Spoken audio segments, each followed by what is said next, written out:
the Mass State Lottery, we're known for our monster wins. But there's no bigger win than the $1 billion we provide each year to support all 351 cities and towns in Massachusetts. In our game, we know that supporting local businesses and helping communities is how we all win. Because at the lottery, we're all playing for the home team. The Mass State Lottery. Welcome to the state of winning.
It's game 25 of the Cape Cod Baseball League season, and it's crunch time for a couple of former outright division leaders. The Y-D Red Sox have since relinquished the top spot in the East to the Brewster Whitecaps, while the Harbor Hawks have slumped through July and just yesterday made a flurry of roster moves in an effort to swing the tides. The new-look Hawks seek their first win in 6 days as Hyannis faces Y-D for the fourth and final time this summer.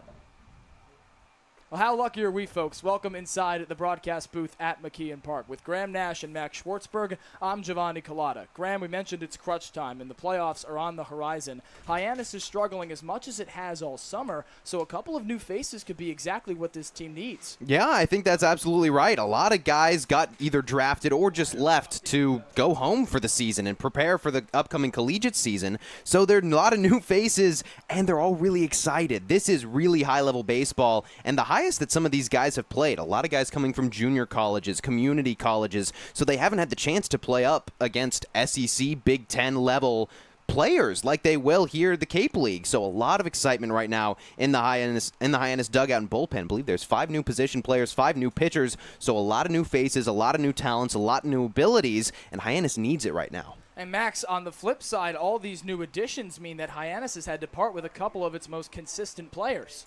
And 3 of them really stick out on the pitching side. Richie Roman, a 5.21 earned run average and over 19 innings pitched. He was kind of a steady hand for Mitch Carricker atop the bump for the starting rotation. But on the hitting side of things, it was a real struggle. Jackson Willits was amazing for Hyannis, a 366 batting average in 13 games, selected to start the All-Star game.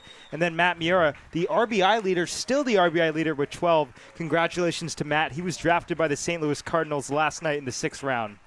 And Jackson Willits and Matt Miura both played in over 13 games for the Harbor Hawks, while Richie Roman nearly pitched 20 innings, with 19. But skipper Mitch Carricker is confident that the production will not leave with those guys. Check it out.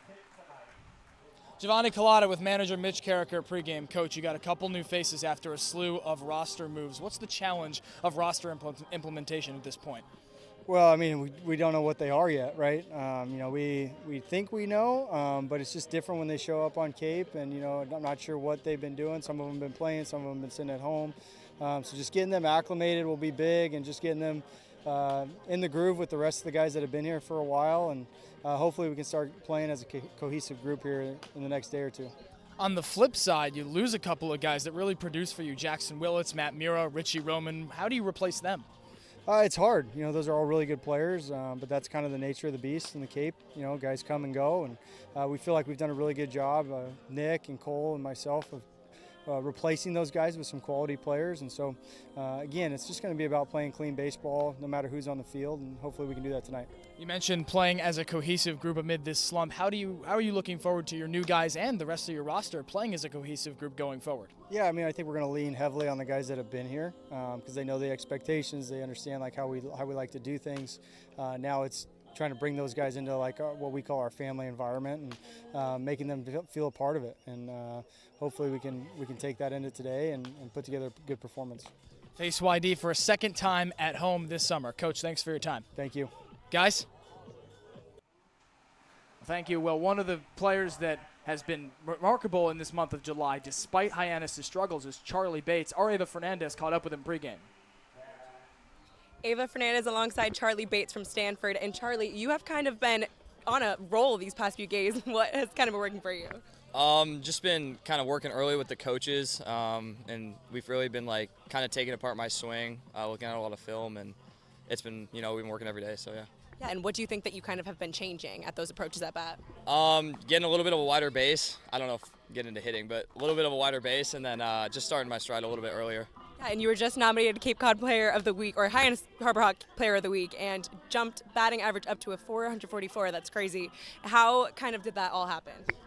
Again, just a lot of early days with Sean and Mitch in that cage over there. Just really working through it, and that's kind of been the key so far, so I hope I can just stay on this track.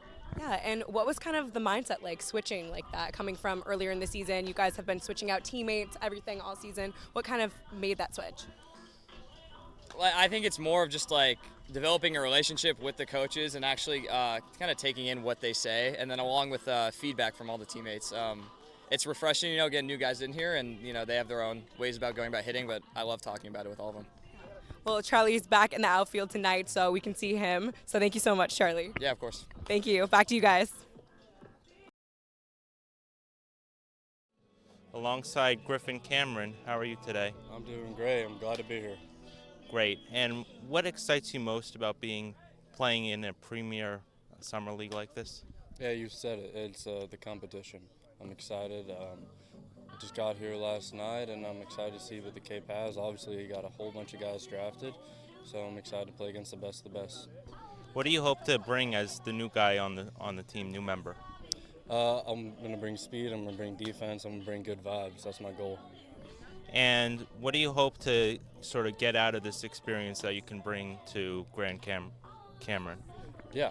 I want to improve. Every single day is a grind here, so I'm going to take one day, one pitch at a time. Great. Thank you so much for your time today, and good luck. Thank you very much. I appreciate it. Guys?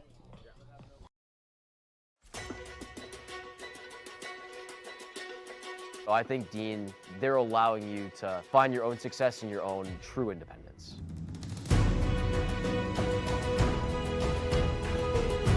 Dean is a whole group of all different kinds of people and communities. Since I've come to Dean, I've learned a lot of time management skills. Our community is especially tight-knit, and the majority of our students live on campus. And you are guaranteed 4 years of housing while you attend Dean.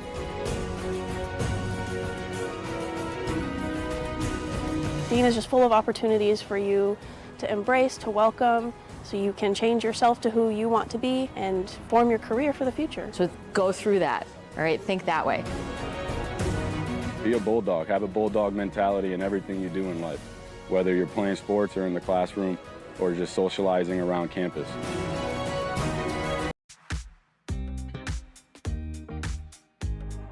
When it comes to delicious food, the best place to start is with great appliances. And Cam Appliances is your one-stop shop for any budget with brands like Thermador, Viking, Bosch, GE, and so much more. Cam Appliances, sales, delivery, installation, and service in the heart of your home with locations in Hyannis, Nantucket, and Hanover.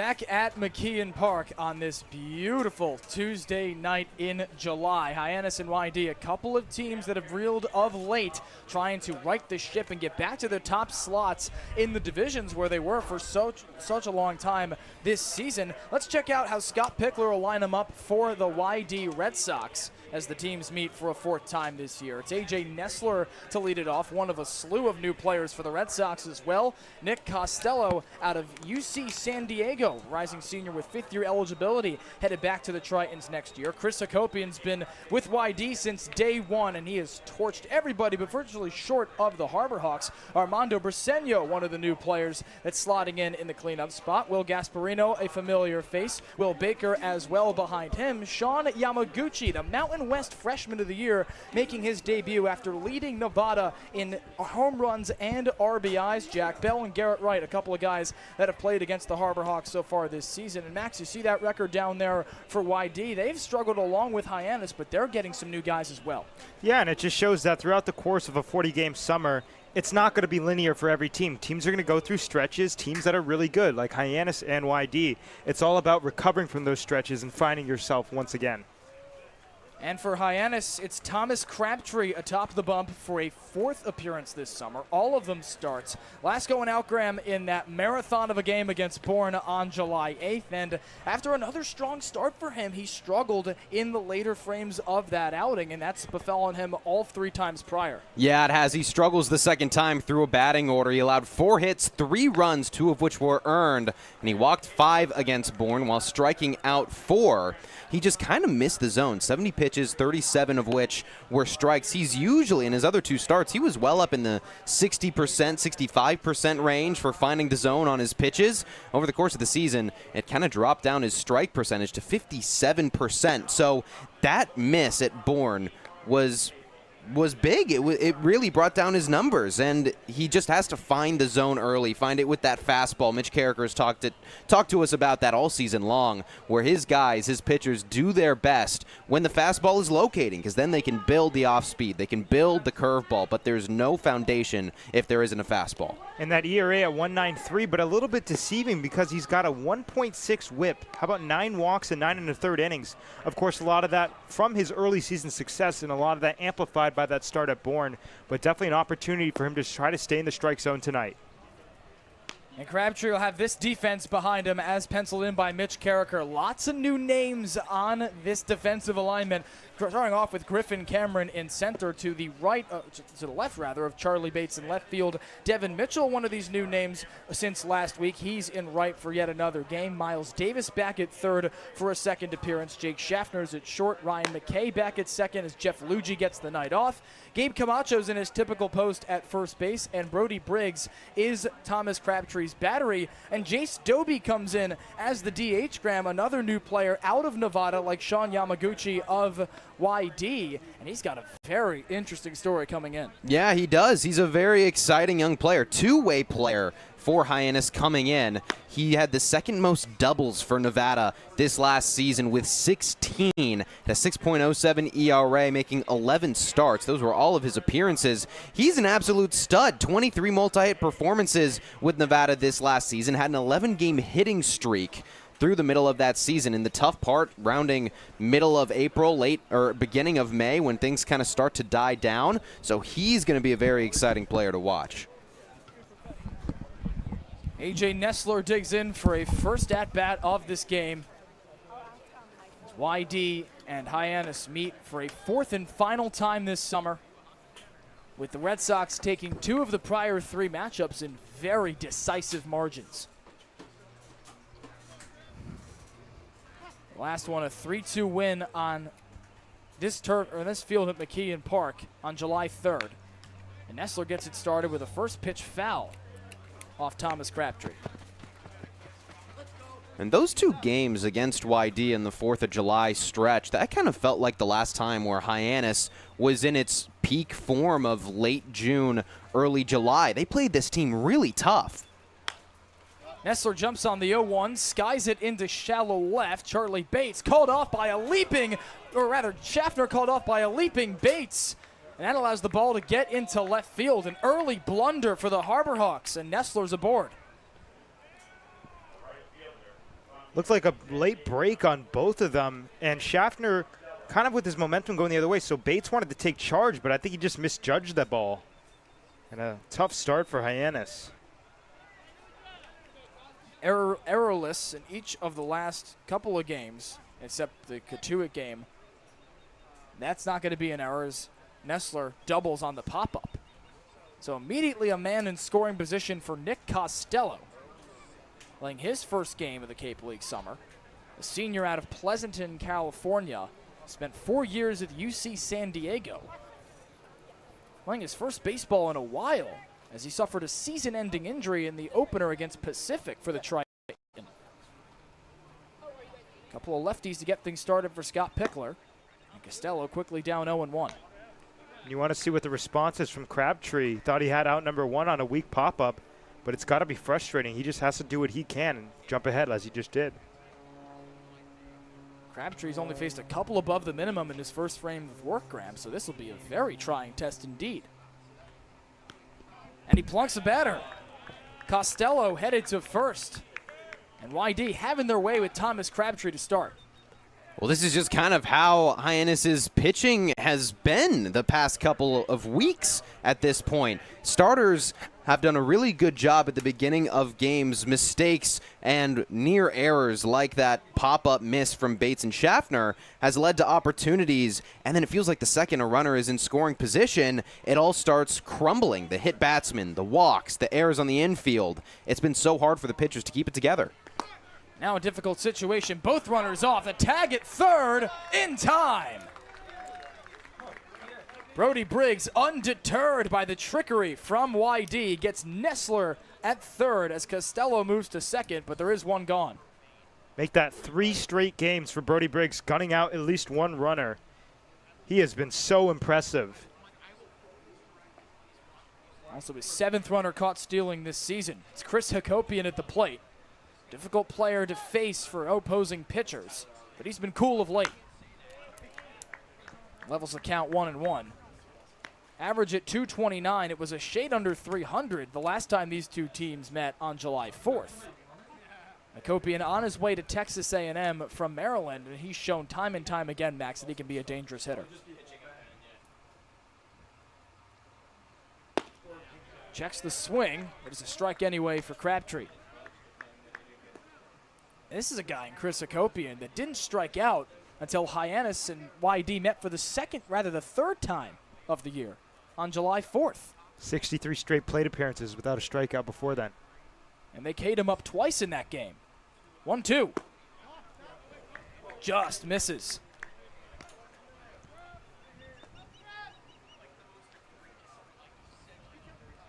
Hakopian has been here since day 1 for Y-D. Amid the slew of roster moves on both sides in this game, that is something Scott Pickler loves. Crabtree disengages, checks on Nick Costello at second. Already action in the Hyannis bullpen. Is Tsubasa Tommy getting loose?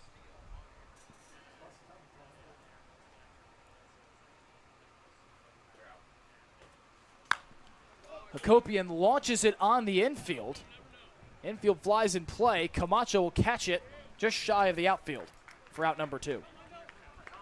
And Crabtree already showing a little bit more comfortability up on the mound. He did a little slide step on that pitch, trying to change up his flow, change up his pace, and maybe just get into the mind a little bit of Chris Hakopian. He didn't lift that left leg up all the way to get his momentum. Instead, he just kind of barely got it off the ground and went straight down into his throwing motion.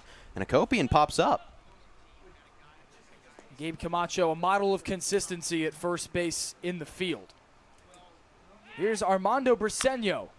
First pitch chopped to Miles Davis. It gets by and trickles all the way to the foul pole. Nick Costello chugs in safely as Briseño at first has an RBI in his first plate appearance on the Cape. Well, Miles Davis spent his entire season in 2025 at DH and just trying to get back in the groove of things clearly in the infield. Kind of misjudged the hop. Instead of going towards it and trying to pick it, he went away from it, and that leads to a run. hottest start possible for the Red Sox. A double for A.J. Nestler to lead off the game. Nick Costello hit by a pitch. Hakopian the lone blemish, except for the catch along the base paths of Nestler. And Briseño makes it 1-0 Red Sox for Will Gasparino at the plate. Gasparino in his second Cape League summer after spending time with the Chatham A's a year ago. Moving on from Texas to UCLA. Crabtree looking for anything along the base paths, Graham. Yeah, he's just desperate to get this last out. It kind of all happened so quickly. First the pop-up that could have been an easy out, and then a ground ball, not an easy out, but it would have kept the runner from going home if it was kept in the infield.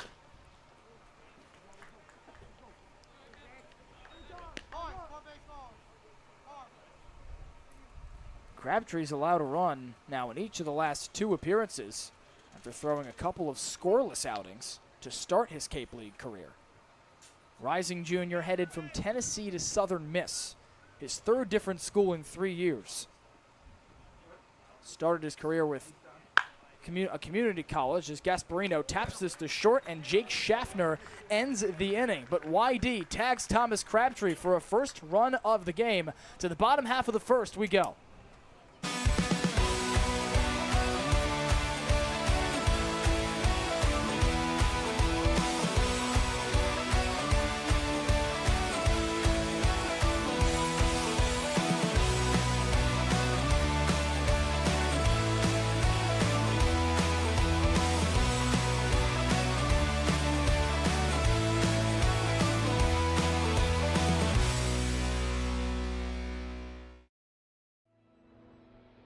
Your future begins at Dean College. Make a difference. Leave your mark. Break the mold. Be a leader. Achieve unimagined heights. Believe in yourself. Make lifelong friends. This is your time. Your place. Your home. Your Dean.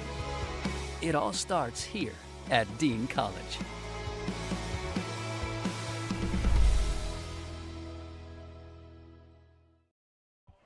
Well, the Red Sox take a 1-0 lead in the top half of the first inning. A fast start for Y-D as it looks for 3 out of 4 against the Harbor Hawks. Let's see how Mitch Carriker's lined him up with a couple of new faces in the batting order. A familiar couple of faces to start things off with Schaffner and McKay. Jace Doby out of Nevada, the DH, making his first Cape League appearance. Gabe Camacho in there as normal at the cleanup spot. Miles Davis playing game number 2, still has yet to record a hit after playing his first game last time out against Cotuit. Charlie Bates set in the typical post in left field. Devin Mitchell's been here for a couple of days, as has Brody Briggs since day 1. Just one of 3 active Harbor Hawks with a home run, as you see there. Also one of 3 active Harbor Hawks on the opening day roster in that lineup, and Griffin Cameron rounds it out as he moves on to Grand Canyon to start things off. And for Y-D, it's Carson Ballard atop the bump, another player that's been here since day 1 for the Red Sox. 4.57 ERA, 2.57 ERA, as you see there, making start number 5 this season. After last pitching against Chatham on the 8th, Carson Ballard's been a model of consistency for the Sox. He has 14 innings pitched, usually goes somewhere between 3 and 4, but a whip right around 1.071. He's done a really good job of limiting free passes, and that's what you got to do against this Hyannis team, because they can really take advantage of that. He's only walked 3 over his 4 starts and 14 innings pitched. He struck out 16, so he's a strikeout thrower, and he's got to get out. Still a couple of really good bats for Hyannis, even though there are so many new faces. Jake Schaffner to begin the game. Schaffner's worked a couple of long walks this season. Well, Hyannis could sure use one here after the Harbor Hawks in the month of July haven't walked a whole ton.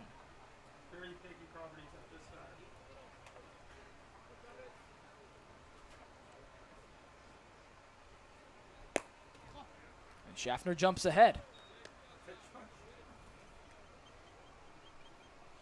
Max, a guy in Jake Schaffner that you filmed that video with earlier in the season. As he rips one towards second base, Jack Bell gobbles it up. He's out number 1.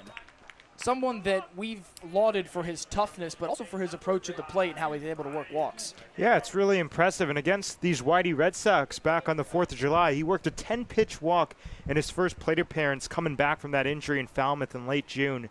And it's guys like that that can hit for average that know how to work walks, because that means they know the strike zone.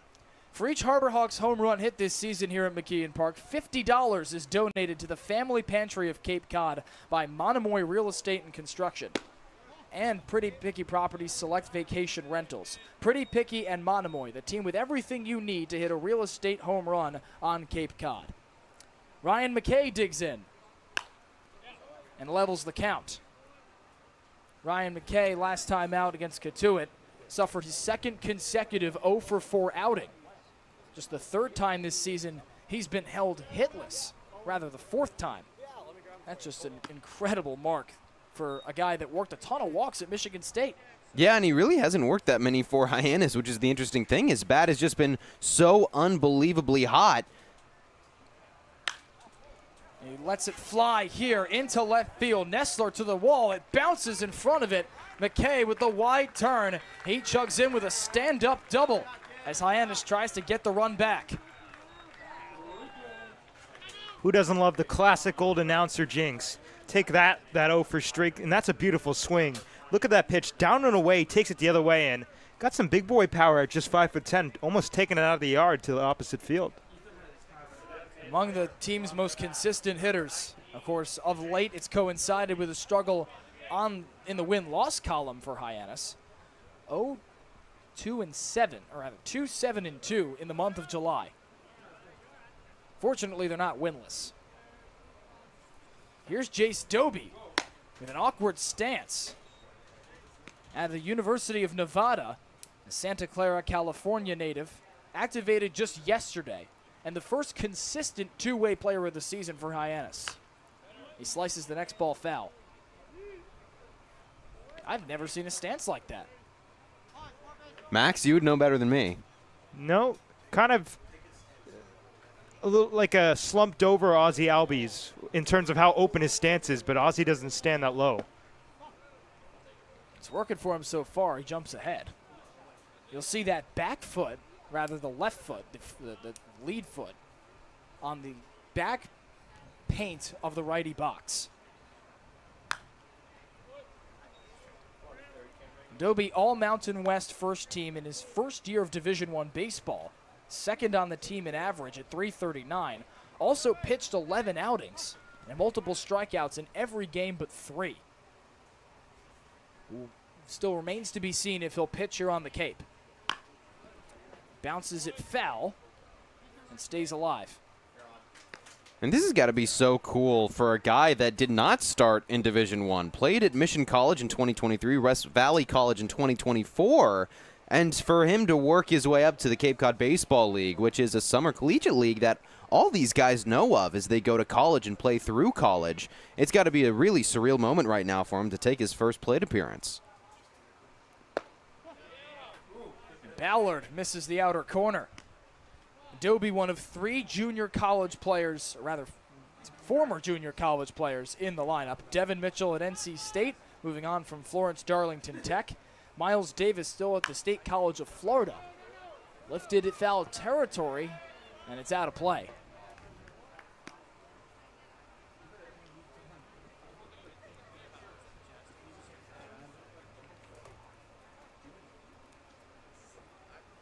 Doby's got Ryan McKay on second. The infield shifts the righty to pull. Full count payoff. He works a walk in his first Cape League at-bat, or rather plate appearance. Now a couple of ducks on the pond for Gabe Camacho, Graham, who has been here for a long time in the face of all this change and is yet to show that display of power we've seen from him in batting practice. Yeah, he really does have good power. Only 1 extra base hit to speak of, though. That was a triple back against Y-D, the first time that these teams faced off on June 29th. Since then, he's just kind of gotten a handful of singles and is still trying to string together a really good performance. Takes a first pitch ball from Carson Ballard.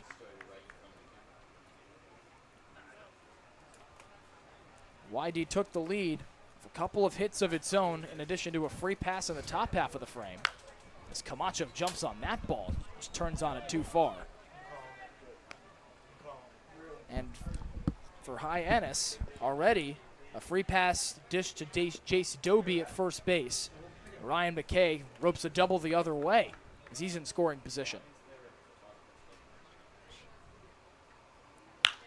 This one rocketed towards first. It gets by Hakopian's dive. McKay gets the wave. Doby on his way to third, and he chugs in to tie the game. Gabe Camacho with an RBI double as Hyannis draws level. How about 2 announcer jinxes in the same inning? Camacho gets it extended, and look at how close this is at first base. Just past the reach. Hawks tie it up. And for Gabe Camacho, it's the first hit in a while. You got to go back 4 days to July 11th against Orleans, where he snapped a 4-game hitting streak on the 12th here at McKeon Park against Wareham. Now Miles Davis checks in. He jumps on the first ball, comebacker right to Ballard for out number 2. Well, Ballard might have had an option there at third or second, because Doby and Camacho both took a pretty big hop off of their respective bases the second that Davis put that in play. And Doby was kind of like crawling back almost. He looked like he slipped and was just crawling his way back to third base, but Ballard didn't look at him, so he just went to first. As the Hyannis bats come to life in the first inning, here's a bat that went dormant and came back with much more swagger in Charlie Bates. He's ahead here 0-1. But Bates went on an 0-for-17 rough patch, including a 1-for-19 stretch to lead the team in strikeouts. Since then, he's got a hit in each of his last 6 games as he makes his 3rd start in a row. I heard him say pregame that he feels alive again. He shoots this off his leg. And for Charlie Bates, he's hoping that he can make some of that energy infectious as he tries to get his team out of the slump. We've seen him do it a couple times. We saw a really, really impressive walk that he drew in a long, grueling game with a weather delay a couple days ago. And the dugout got really rowdy. So we've seen him do it a little bit already, but it needs to turn into hits. He's up 3-1 here. Stanford, a native of Palo Alto, born in Stanford Hospital, now plays for the Cardinal. Rising sophomore. 3-1. Bates runs the count full. I think the most impressive part about Charlie Bates' story right now for me is he's batting nearly 100 points better this month compared to June, and he started July 0 for his first 10. He is on an absolute heater right now, 6-game hit streak. 3-2 from Ballard. At the knees, it misses, and Charlie Bates loads the bases with a full count walk. And it's been plate appearances like that that really tell you Charlie Bates is back. He was not able to draw any walks during his cold stretch, and now it looks like he owns the plate appearance. He owns the at-bat. Every time he steps up and he makes the pitcher throw things to get him out instead of throwing what they want, and he gets out. Devin Mitchell tried for his 2nd home run of the summer on that pitch. The incoming member of the North Carolina State Wolfpack, transfer from Florence Darlington Tech in South Carolina. One of a trio of JUCO guys and former JUCO guys in the lineup today, along with Jace Doby, who's on 3rd, and Miles Davis, who grounded out. That one gets away from the catcher Garrett Wright, but everyone stays put. And we talked about Thomas Crabtree responding to damage. How about Carson Ballard having to do the same, Max? Yeah, he's looked really good despite kind of a couple balls just not flying his way. The McKay hit was hit really hard, but that Camacho one, he thought his first baseman might have had a chance at it. Sophomore Georgia Tech fans Mitchell with the swing and leaves the bases loaded, but Hyannis does scrape a run across to level this game at 1. An RBI double from Gabe Camacho sends us to the 2nd. If you can dream it, if you can cruise in it, if you can summer in it, fish from it, or take it for a day at the beach, we can protect it. The Baldwin Group, protecting the possible. been a ton of training when it comes to bat speed, or products for players to be able to train bat speed.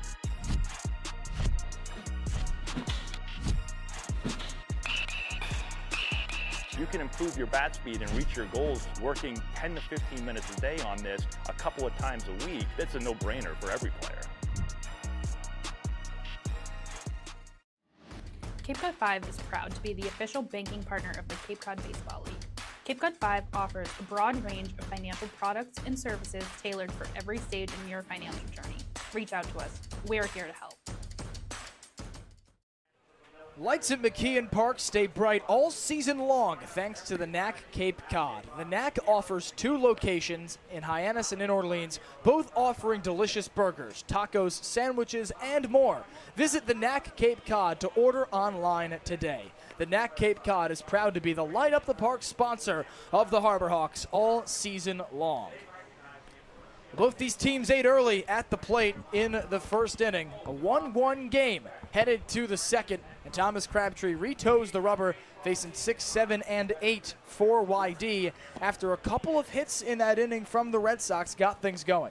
Yeah, he did, and you really like to see the response after that leadoff double, which was probably something that the Harbor Hawks should have made a play on. That shows adversity, and he was able to come back from that. And no free passes, at least on the walk category in the first inning. That's got to feel good for him.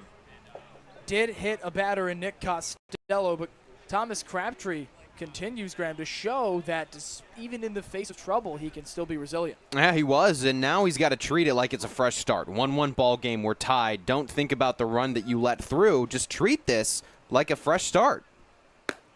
Will Baker, first batter to the dish for Y-D. From Queensland, Australia, he plays for Georgia Tech.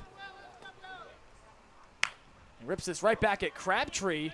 McKay scoots over, bounces to Camacho, and he dug it out. Great plays all around the infield for out number 1. Yeah, we've seen him make that play a couple times this year. And what's so impressive is that his momentum is going the wrong way, and he has to turn and make a strong throw. And Camacho, another scoop. Couldn't count how many times Gabe Camacho has done that this year, whether it be from short, third, or second. And now a highly anticipated debut for Sean Yamaguchi at third. He checks the swing, and it was a strike anyway. Yamaguchi has drawn so much buzz because the rising sophomore at Nevada was the Mountain West Freshman of the Year, seemingly out of nowhere.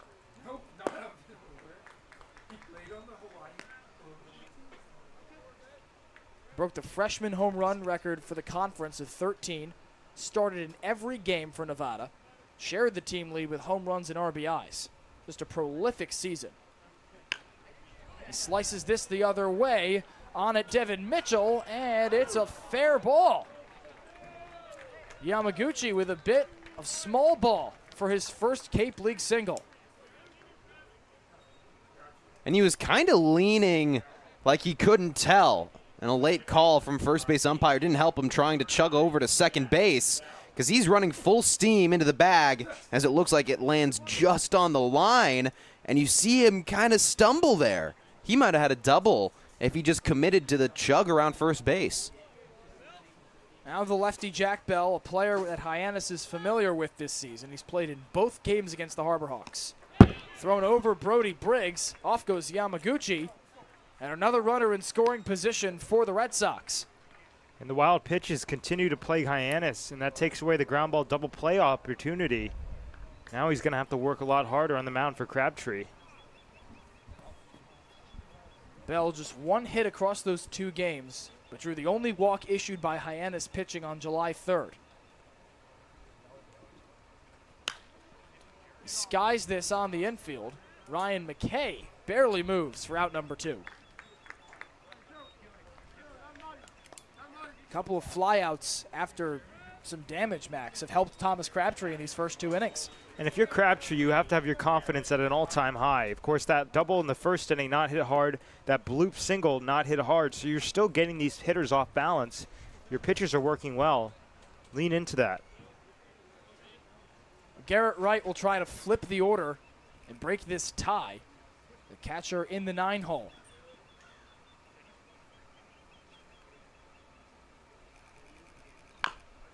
He chops this towards short. Long run for Scheffner. Goes on the run and ends the inning. Thomas Crabtree faces one above the minimum in his second frame of work. Keeps the game tied, headed to the bottom of the second. You can make any bat feel lighter by adding a velo puck knob. Instead of having to go get a whole entirely new bat, you can simply add the puck to it. Players can use this with any bat. It's basically going to shift the weight of the bat a little bit more towards the hands. Players are able to hit the ball a lot harder just by simply adding the puck on.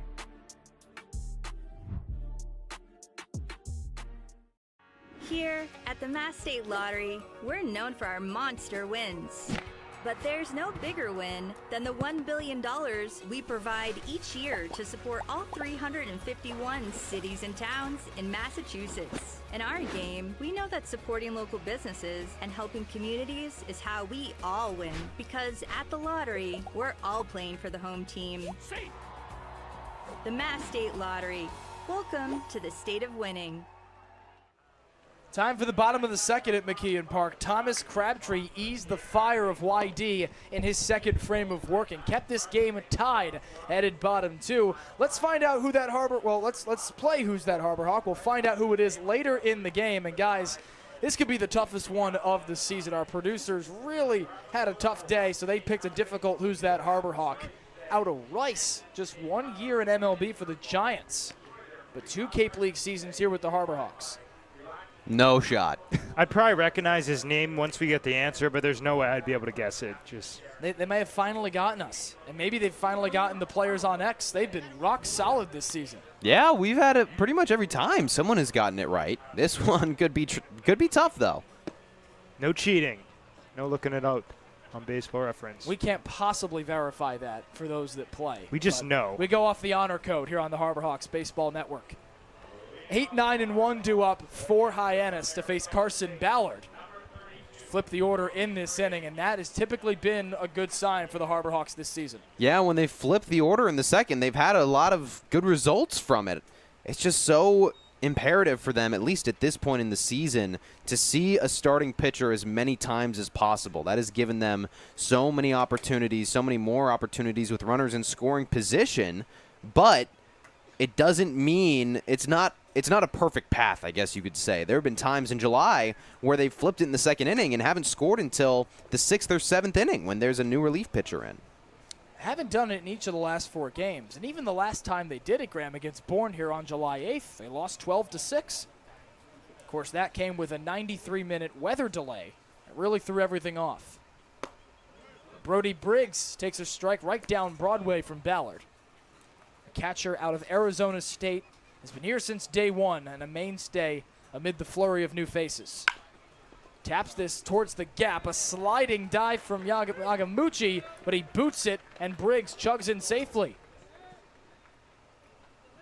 Not a bad start if you're Brody Briggs and Hyannis. Not at all. A pretty well hit ball. Just sends it the other way, and as we've said all season, something in play is better than going back to the dugout, even if it looks like it's a routine ground ball. That was right past Yamaguchi, and he just couldn't quite make the play.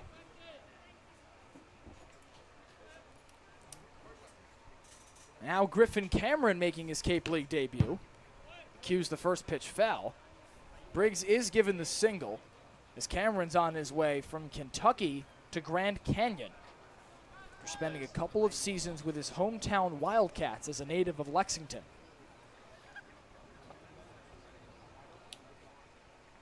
Briggs thought about the steal as he shuffled towards second base. Instead, 1-1 to Griffin Cameron. Cameron activated yesterday as well. Committed to Grand Canyon a couple days after the Cape League season started. Prolific summer player across 2 experiences. He takes another strike. Played in the Prospect League for the Jackson Rockabillys in 2023 and was a Prospect League All-Star. Get this, he stole 43 bases in 46 attempts in the Northwoods League the next year for the Lakeshore Chinooks. He swings through one here. He's got his first Cape League strikeout for out number 1 of the second. Some great names on his summer league destinations, the Rockabillys and the Chinooks. That's pretty good. Some of these summer leagues, man, they've got good names, creative. The Madison Mallards, the name of Jake Schaffner's Northwoods League team. He played there for 2 seasons from 2023 to 24. Before joining Hyannis this year. Off goes Brody Briggs at second. Throw down from right. The tag slides in time. Brody Briggs caught a runner stealing in the first inning. Now Garrett Wright has one of his own. Confused as to why he went. He only stole 1 base at Arizona State all last season, 6 with the Anchorage Bucks in his 1 summer league season before coming to the Cape League. He's not much of a stealer. Ballard levels the count to Schaffner. Now that completely changes this at-bat for Jake Schaffner, Max. Yeah, now it's just to get a guy on base, not to try to score him. Different mindset. Tips that one off the bat. And I also think that having Brody Briggs steal there is an attempt for Mitch Carricker to get this team back to its identity that it had in June when it was a great stealing team. They stole a league-high 31 bases. Now they're second to last with 8. Schaffner, the broken bat flare to first. Hakopian to Ballard, and it's in time. Impressive scramble from Chris Hakopian to end the inning. After some help from the infield, gets Carson Ballard out of the frame scoreless. We head top 3 here at McKeon Park. Get ready for big results with our small machines. With more power, performance, comfort, and savings. They're ready for every job. And we're ready with plenty of inventory, the best support in the business, same-day parts availability, and locations across the Northeast. So you can always be ready to work. Milton Cat, always ready.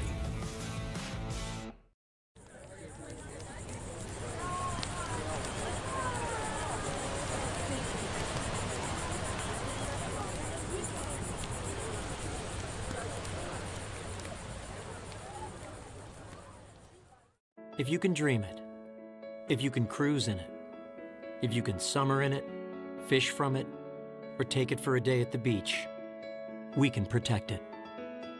The Baldwin Group, protecting the possible. Through 2 frames at McKeon Park, it's a tie game between Y-D and Hyannis. Thomas Crabtree out for his 3rd inning of work after facing 1 above the minimum in the 2nd.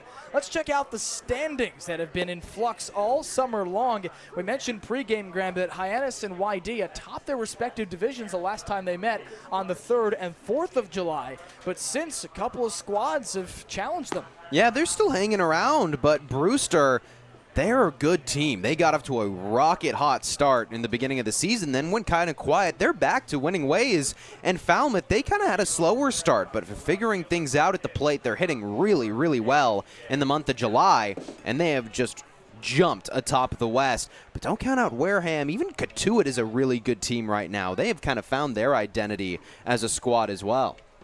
The shocking part about the East and West division split right now is that Chatham's last in the East, Max, and they'd be tied for first in the West. Yeah, the West is just completely wide open. It's pretty crazy. First pitch swinging from A.J. Nestler. Ryan McKay there, or rather Camacho throws it off the bag, and Thomas Crabtree just can't glove it. So Nestler reaches for a 2nd consecutive at-bat. Yeah, it looked like a really good throw from Camacho. Yeah, he just dropped the ball. Talked about Camacho's prowess at first base, digging a lot of balls out from the infield. There he makes another spectacular play, Graham, and now Thomas Crabtree has to deal with yet another base runner. Yeah, and this is about the 3rd time, I think, that Crabtree has had to deal with a runner on when the runner could have very easily been out. Nestler was a guy that was in that boat in the 1st inning, that pop-up to the left side that Schaffner and Bates just couldn't quite get. Nearly picked off the runner at first, and Nestler there. That would change everything for him, as Nick Costello, short of being hit by a pitch, comes up here in the 3rd inning after reaching in his first Cape League appearance. And Crabtree playing mind games with Nestler on first. Reaches on a missed catch error from Thomas Crabtree. Does the leadoff man for Y-D. First error of the game for either side.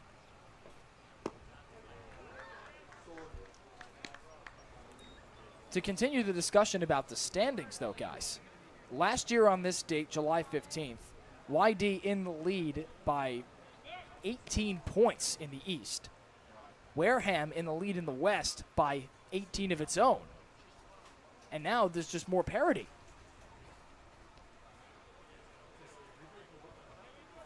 Could be a losing record first place team in the West if the results hold. Crabtree misses low and inside to Costello. The right fielder out of UC San Diego has one more year of eligibility after 4 years with the Triton because he suffered a season-ending injury in the season opener against Pacific. The former school first baseman Gabe Camacho. Runner thought about going, and Crabtree fires high. Well, teammates. Yeah, now teammates with Gabe Camacho.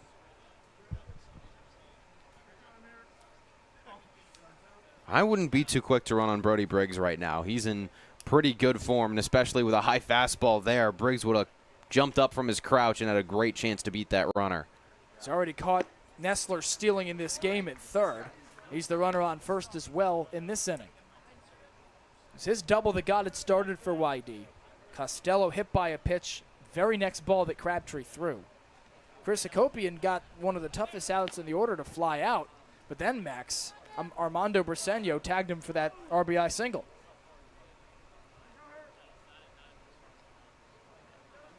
The aforementioned Akopian waits on deck.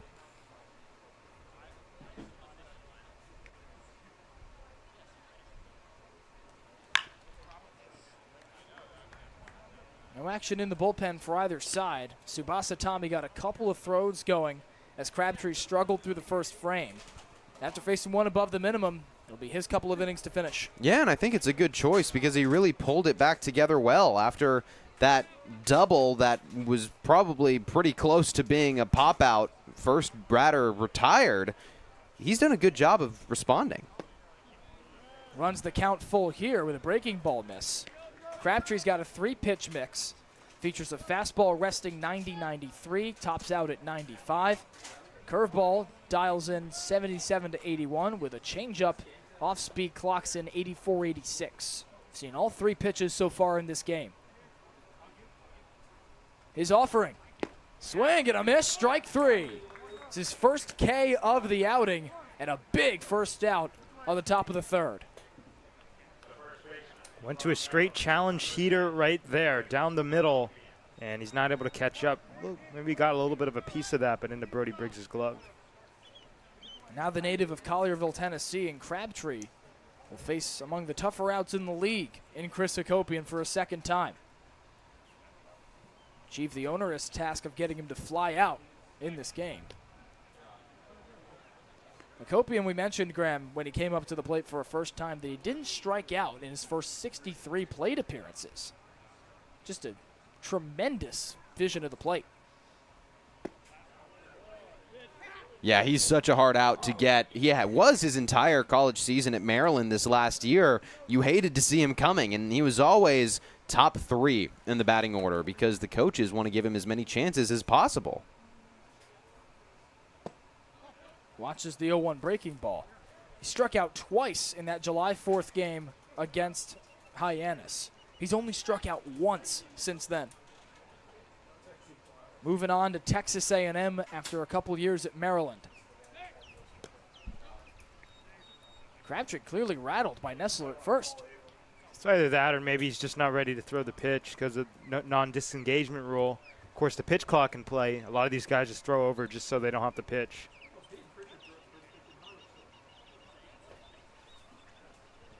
Swings at the 1-1, right at second base. It ricochets off the bag, and Nestler overruns the base. Schaffner's got him out. A bang-bang play for the second out of the inning. We saw that one unraveling right on the trajectory of the base. McKay's momentum all the way over there. And then what a recovery from Schaffner and McKay, recognizing that he overran it. That's IQ, folks. A recovery indeed for Jake Schaffner. What in the world? How many times have you seen that, folks? Armando Briseño, after the RBI single that gave Y-D its lone run in the first, back to the plate for a second time. First pitch swinging on that single He lays off the first one here. Briseño on his way to Cal State Fullerton after 3 years at Long Beach State. A Californian through and through, the rising senior. Hakopian on first, and he scrambles back safely.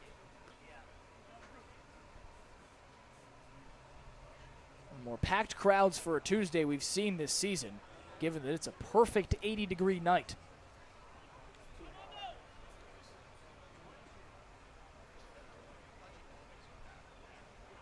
One-0. Roped the other way. It drops in right field, and Mitchell races it all the way back to the wall, stumbling at the base of the wall. A wide throw that's way into foul territory will allow Hakopian to sprint in home. And just like that, the Red Sox take a 2-1 lead. I mean, that's one way to describe it. It was a pretty wild throw. He looked like Mitchell out there just kind of planted and fired. And take a look at this, just way into the air. That one way offline, and that's what allowed the run to come across. Hakopian was getting the stop sign at third from his third base coach. And when he saw the throw go that far off the plate, he said, I can take that back. Yeah, I don't blame him at all. Mitchell just looked a little bit rattled. He tried to cut off that ball immediately and prevent it from going back to the track. In that case, he might have been able to make a throw over at third base, but he missed. And so in his recovery attempt, he just launched it, trying to get it back into the infield as quickly as possible.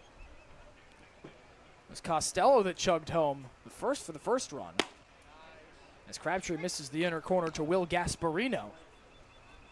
And now Armando Briseño's got himself a pair of RBIs, and that indeed was a strike on the inside half for J.C. Fernandez, the home plate umpire. Gasparino, you can see that lanky stature, 6'6", 225.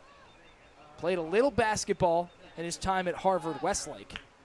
The native of Los Angeles, California, like our own Graham Nash here. Headed to UCLA from Texas. 0-2.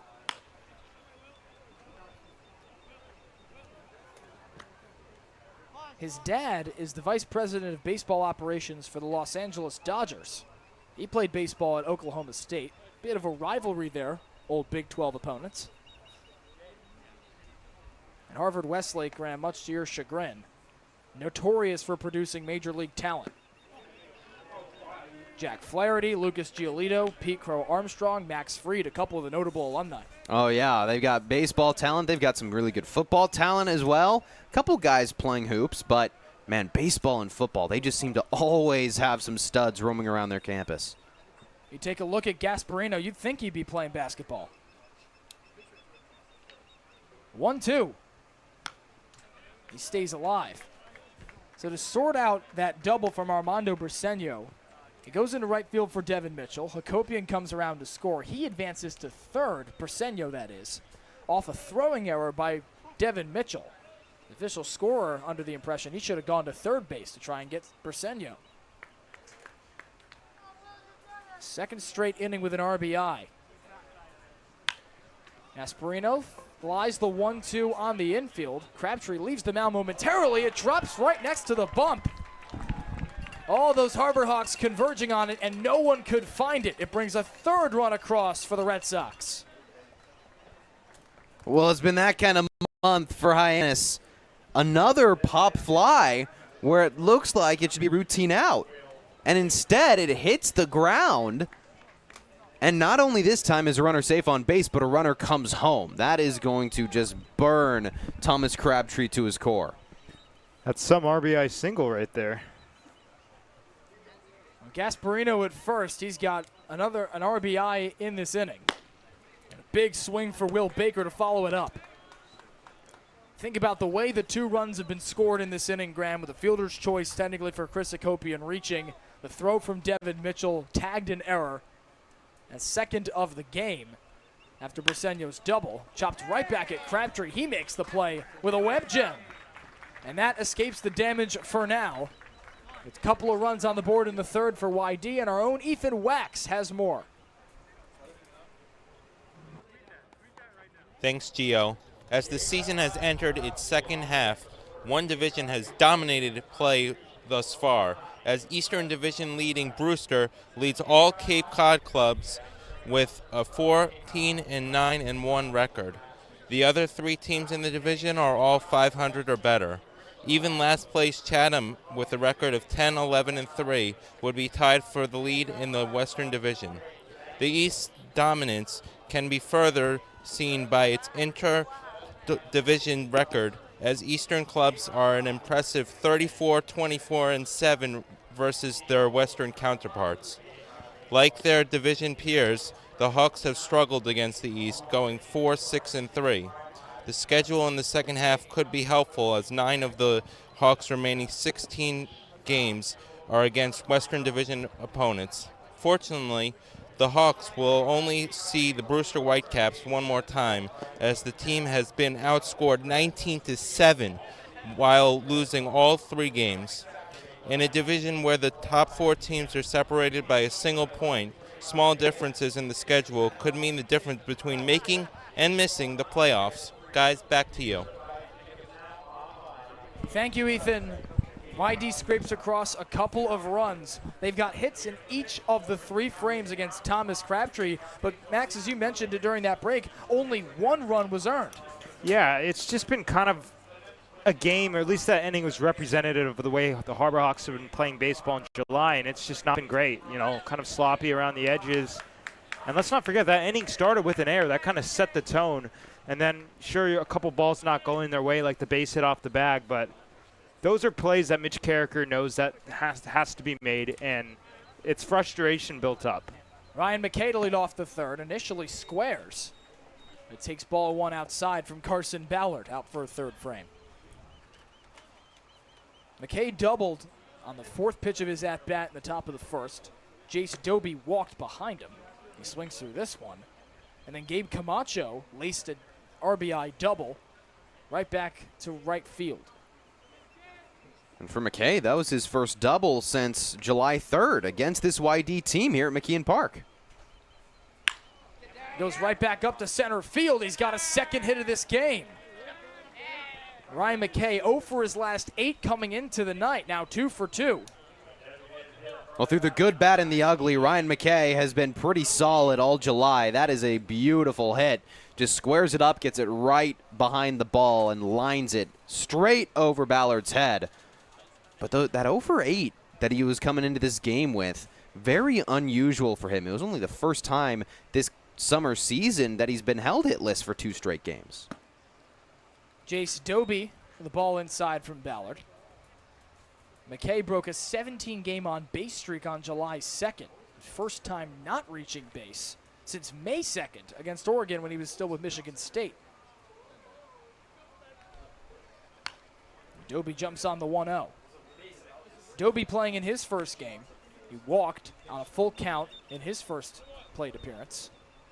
Rising senior out of Santa Clara, California. A couple seasons at JUCO before transferring to Nevada. Bounced off the bat that time. It'll be a strike.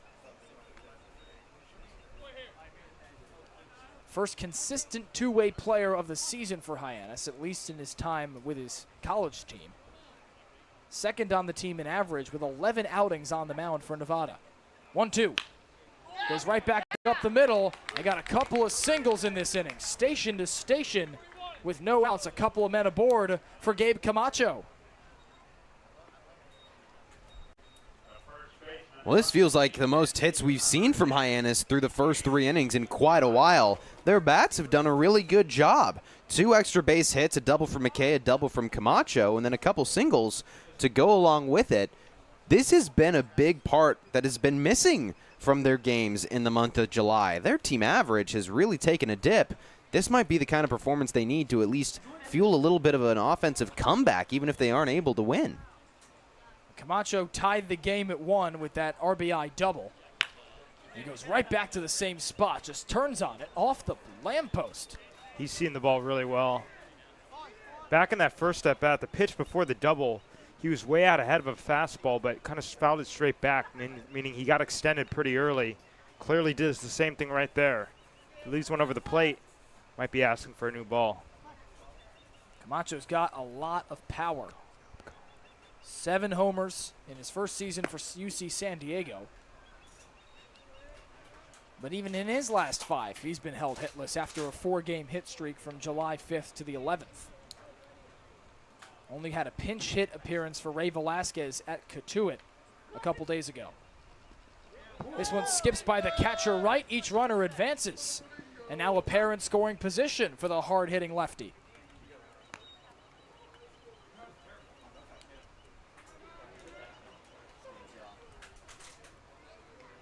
Single for McKay, he's at third. A single for Jace Doby. He's at second after the pass ball or wild pitch coming from Carson Ballard and Garrett Wright, this battery for Y-D.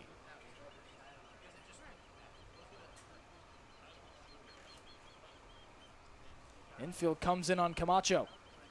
He jumps on the 2-1, chops it right to Hakopian. Everyone stays at bay as he taps on first for out number 1. A picture-perfect first out for Y-D. They couldn't have asked for a better ball, frankly, from Camacho. It got to Chris Hakopian very quickly over at first base, so we had the option to really stare down McKay, make sure he stayed over at third and didn't try to make this a one-run ball game. A really easy first out. If they can copy and paste that, that's going to be music to their ears. 2 singles and a wild pitch have a couple in scoring position for Miles Davis, the third baseman. Dropped out of the glove of Wright, not far enough to have McKay come home. Davis out of the State College of Florida, playing in just his second game out of Marion, Iowa, the rising sophomore. 7 games in the Prospect League a summer ago. Checks the swing, it's a strike anyway.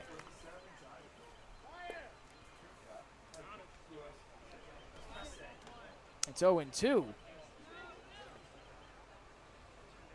Former number 2 player in the state of Iowa, committed to the Hawkeyes out of high school, but didn't play for them. 0-2. A good take from Miles Davis. Carson Ballard trying to strand a couple of runners for, he stranded the bases loaded in the first, I should say. It was one of, because faces the minimum in the second. Now trying to leave a couple ducks on the pond. Davis, after an 0-for-3 performance at Cotuit, looking to find a little bit of momentum for Hyannis, and he's starting to do so at least by being a very pesky out. That is going to make his chances of getting that first hit all the much higher. Davis chops it to third. It gets by Yagamuchi. McKay's in to score. Doby gets the stop sign. An RBI single for Miles Davis on his first hit of the summer. Well, you play pesky baseball and your chances of getting that hit increases. A great pull right on the ground, and that's the second one we've seen just get right past Yamaguchi. That lane on the left side of the infield is pretty big right now for Hyannis. Now Charlie Bates with a chance to keep the scoring going. Hyannis is drawn within a run. Davis does that into the shift as well. Bates walked his last time up, but was stranded after the strikeout of Devin Mitchell. One of the hottest hitters on the team, batting north of 300 in the month of July. Rope towards Hakopian at first, turns to second, on to first. Briseño gets it by, and Doby comes home to tie the game. Try to double him off, and he does. Another bang-bang play along the infield. What is going on here at McKeon Park? We head to the fourth, the 3-2 game.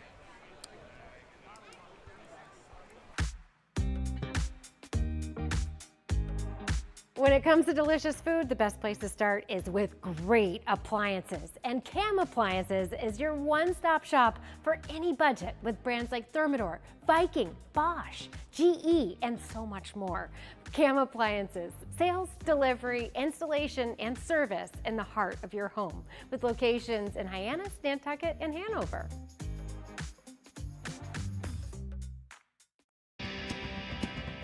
If you need to dig, lift, move, grade, clear, or cut, pump, weld, clean, light, and just about anything else.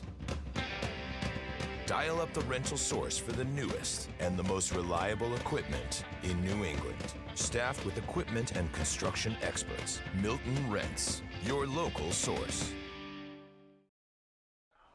So Hyannis gets 2 runs across in a wild ending to the bottom of the third. It's a 3-3 ball game, and now with a couple of really odd plays along the infield, Graham. Yeah, that one really unfortunate for Charlie Bates as he got to first on the fielder's choice.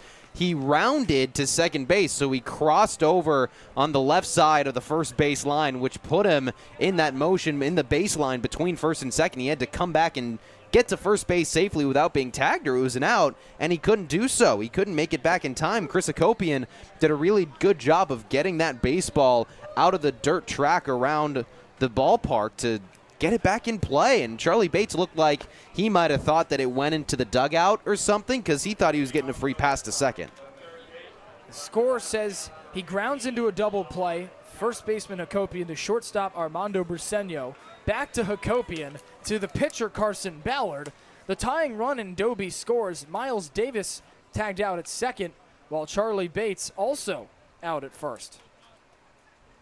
Just a weird ending to go along with a similarly odd play in the top half of the third. And now Sean Yamaguchi to lead it off against Thomas Crabtree. He checks the swing, and he went around. Well, Yamaguchi, a highly anticipated debut here on Cape Cod for all the right reasons. Mountain West Freshman of the Year, that wasn't by surprise. Hawaii Gatorade Player of the Year in 2014 with a .403 average for St. Louis High School, but you may know him from the 2018 Little League World Series with the Hawaii team. Listen to this. He batted .400 with 5 RBIs for a team that won the championship in Williamsport and was then vaulted into Little League World Series history. Now makes his first appearance on Cape Cod. 2-1 drifts inside from Thomas Crabtree, out for inning number 4 of work. 3 runs on his register in this game, Graham, but despite some of the hits that Y-D scraped across, he's looked somewhat comfortable. Yamaguchi runs the count full. He has looked comfortable. He's done a really good job responding to adversity, and he's only gone 4 innings once. The other 2 times he pitched for 2 2/3, so he really hasn't seen the order 2 times through like this before, and that's when he struggled in the past. 3-2 lifted foul. That 4-inning outing for Crabtree coming on the first of the month at Harwich, a game that Hyannis tied 2-2. He had 5 of the team's 18 strikeouts in that game, just 2 walks and 1 hit.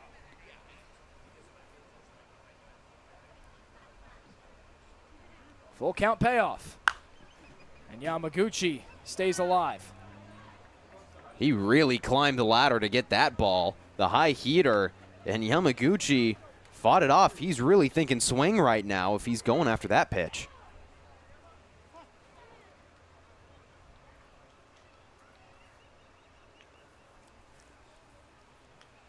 Three-two. Chopped to third. Miles Davis with the charge. And there's a first out. We mentioned that outing against Harwich, Max. Thomas Crabtree faced 2 above the minimum for a second straight outing, the first time through the order in that game, but since hasn't been able to do that all too well. Yeah, and that's kind of coincided with how Hyannis has played in July, that Harwich game back on July 1st, so the very first day of the month, ending in that 2-2 tie. But he did his job against Harwich to maintain that and stay on the right foot. And now Jack Bell come to the plate for a second time. Righty-lefty against Crabtree in this inning. Fastball right down Broadway. Bell flew out his first time up. A familiar face for Hyannis in a day that has been defined by new faces on both sides. Fouled right back to us. Max Schwartzberg here in the booth was ready for that one. Yeah, I had my hand up like a glove immediately. Bell out of Corpus Christi, Texas. He attends TCU. 1 for 6 against Hyannis this season. Drew, the only walk issued by Hyannis pitching in the July 3rd loss for Y-D here at McKeon Park. To only hear about one walk, Graham, that seems like an afterthought for many people that watch Hyannis nowadays. Yeah, walks have really been an issue for Hyannis, especially in July. So that number, very much so an outlier. Over the last 12 games, Hyannis has thrown 59 walks. Some of the stats for Hyannis have ballooned in the month of July, but the anomaly of it all, Max, is that the Hawks are still second in the league in average at .255, also second in OPS, and second least strikeouts in the Cape League. 2-2. A check swing. He did not go.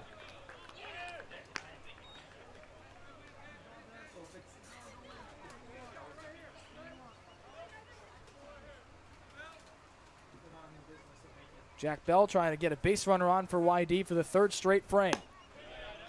And Crabtree allows him to do just that with a full count walk.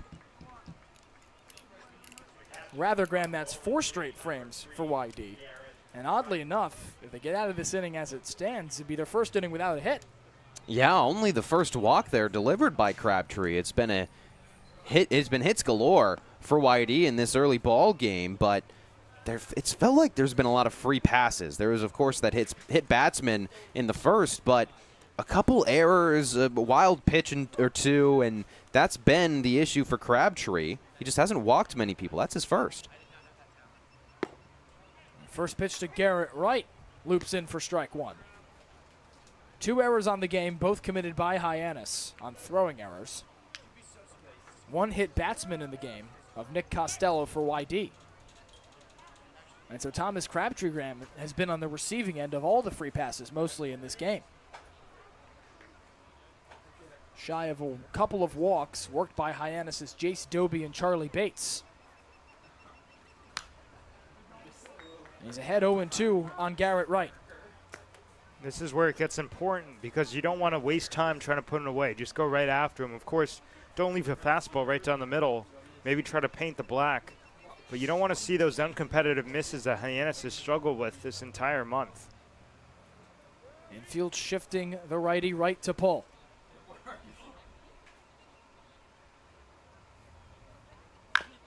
Chopped high over the head of Davis. It's a fair ball. Teetering with the line. Jack Bell races by third. He gets the stop sign. And it's a double for Garrett Wright to put a pair in scoring position for the Sox. Just perfectly pulled down the third base line right past the glove of Davis. And despite a mild shift from Hyannis, they can't keep that in the infield. And it looked like we were going to have a play at the plate. The third base coach for Y-D was really waving Jack Bell around initially, but at the very last moment gave him the two-handed stop sign, and he stands on third. 90 feet from run number 4. And flip the order for a third time with A.J. Nestler coming to the plate. Brody Briggs talking strategy as Nestler's reached in each of his last 2 at-bats, Max. Yep, and it's going to be important right here for Hyannis to get a big out. Of course, with only 1 out, Nestler going to be looking to elevate the ball into the outfield. But if you get an out without allowing a runner to score, then you got options.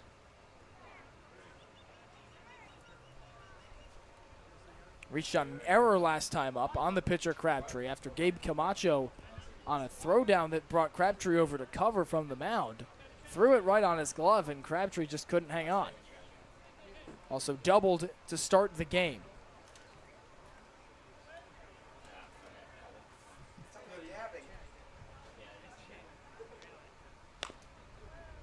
Shot foul towards the on-deck circle.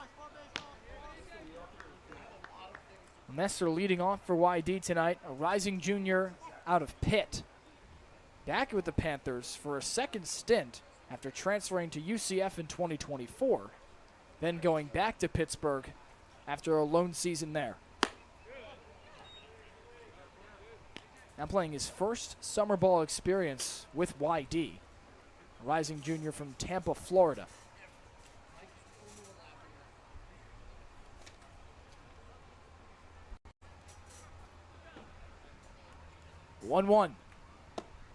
A check swing. Yes, he did. Wind blowing at the back of the batter, as it has on and off all game, off that flag in right center field. Seen a couple of long fly balls in this game, none of which have gotten past the base of the wall. Infield, corner infielders pinch.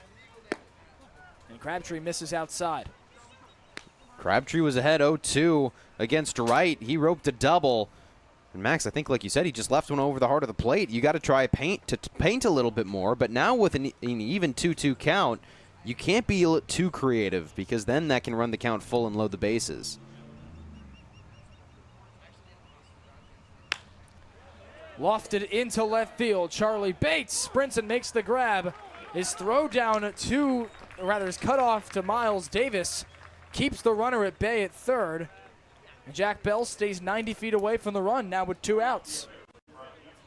Well, there's a really big out, number 2, and it's nice that it was so shallow because he got his momentum coming in. It was enough to keep Bell at bay at third. Garrett Wright remains at second for Nick Costello. Hit by a pitch in the first, struck out in the third. Big lefty out of UC San Diego. He's got the power to leave the ballpark. Showed it with 10 home runs this in 2024 for the Triton. Skips under to Brody Briggs, able to cover it quick enough. Bell was off to the races. Yeah, Briggs just got enough of it with his glove, it looked like, to keep it right underneath him. Otherwise, that would have skipped past, and Y-D would have taken another lead. That's how it's happened for the Red Sox, at least in the third. An error on the right fielder, Devin Mitchell, allows Armando Briseño to come home. Or rather, to go to third base, while Chris Hakopian scored all the way from first. And a breaking ball locates for Crabtree.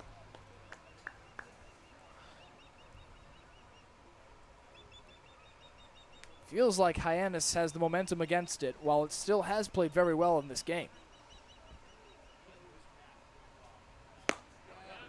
Crabtree dots the zone once more.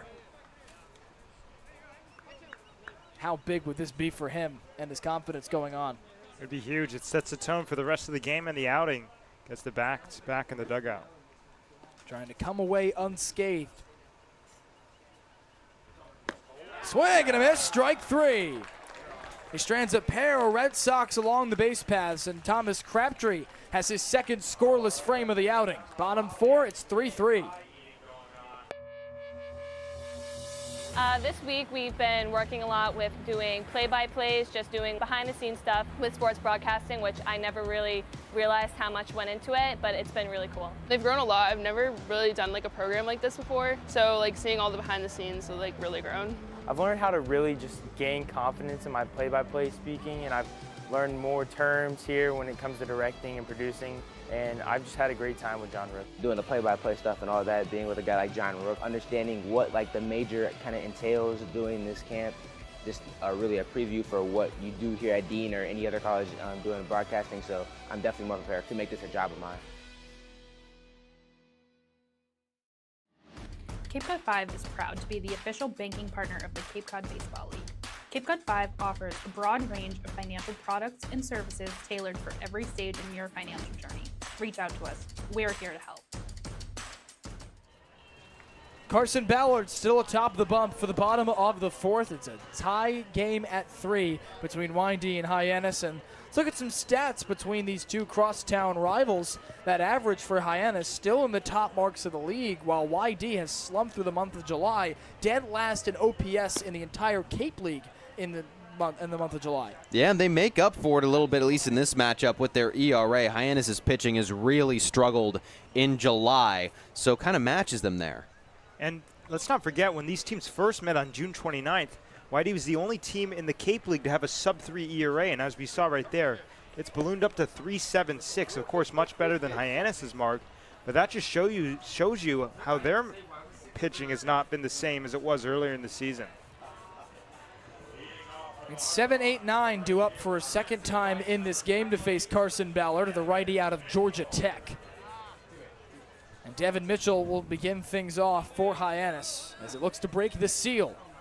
and its fourth and final time playing Y-D this summer. Ballard finds the top end of the zone. 2-year Y-D player in Carson Ballard, the rising junior out of Alpharetta. Plays at nearby Georgia Tech.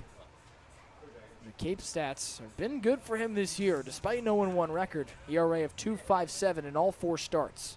I should say all 4 appearances are starts, and notable that in those 14 innings, the 12 hits haven't come back to bite him all too much, Graham.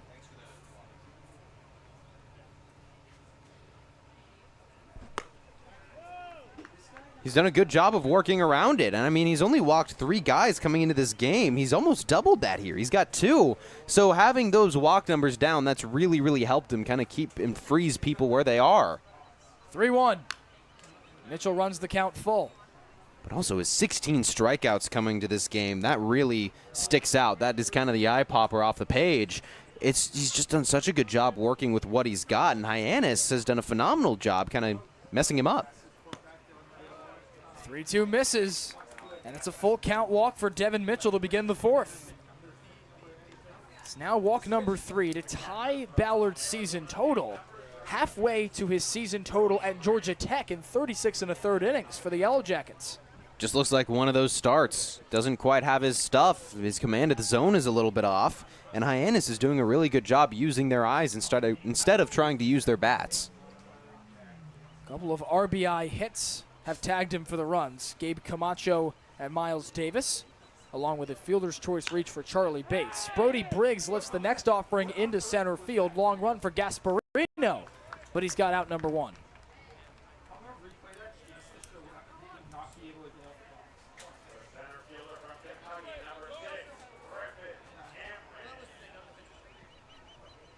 Brody Briggs just getting underneath it a little bit. You see him scamper out of that batter's box there. An odd run. Wasn't going to reach regardless as Gasparino covered the distance. Devin Mitchell after the walk-on first. Griffin Cameron up for a second time. I hope you understand that usually it picks all everything you guys say. They're just pretty quiet. Rising junior, an incoming transfer to Grand Canyon after 2 years of the Kentucky Wildcats. And he takes the first strike from Carson Ballard. Didn't play a ton his freshman year at Kentucky, then played virtually every game for the Wildcats in 2025. 44 appearances for the native of Lexington.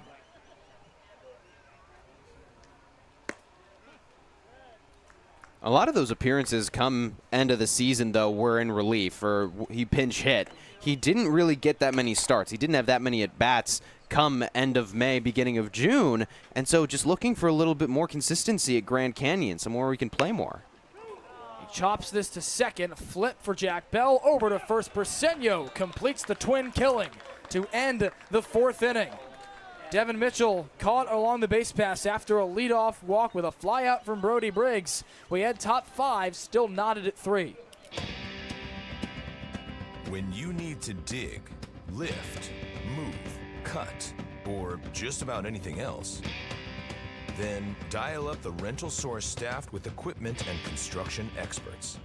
They'll help you get the right machine for the job and make sure it's delivered when and where you need it.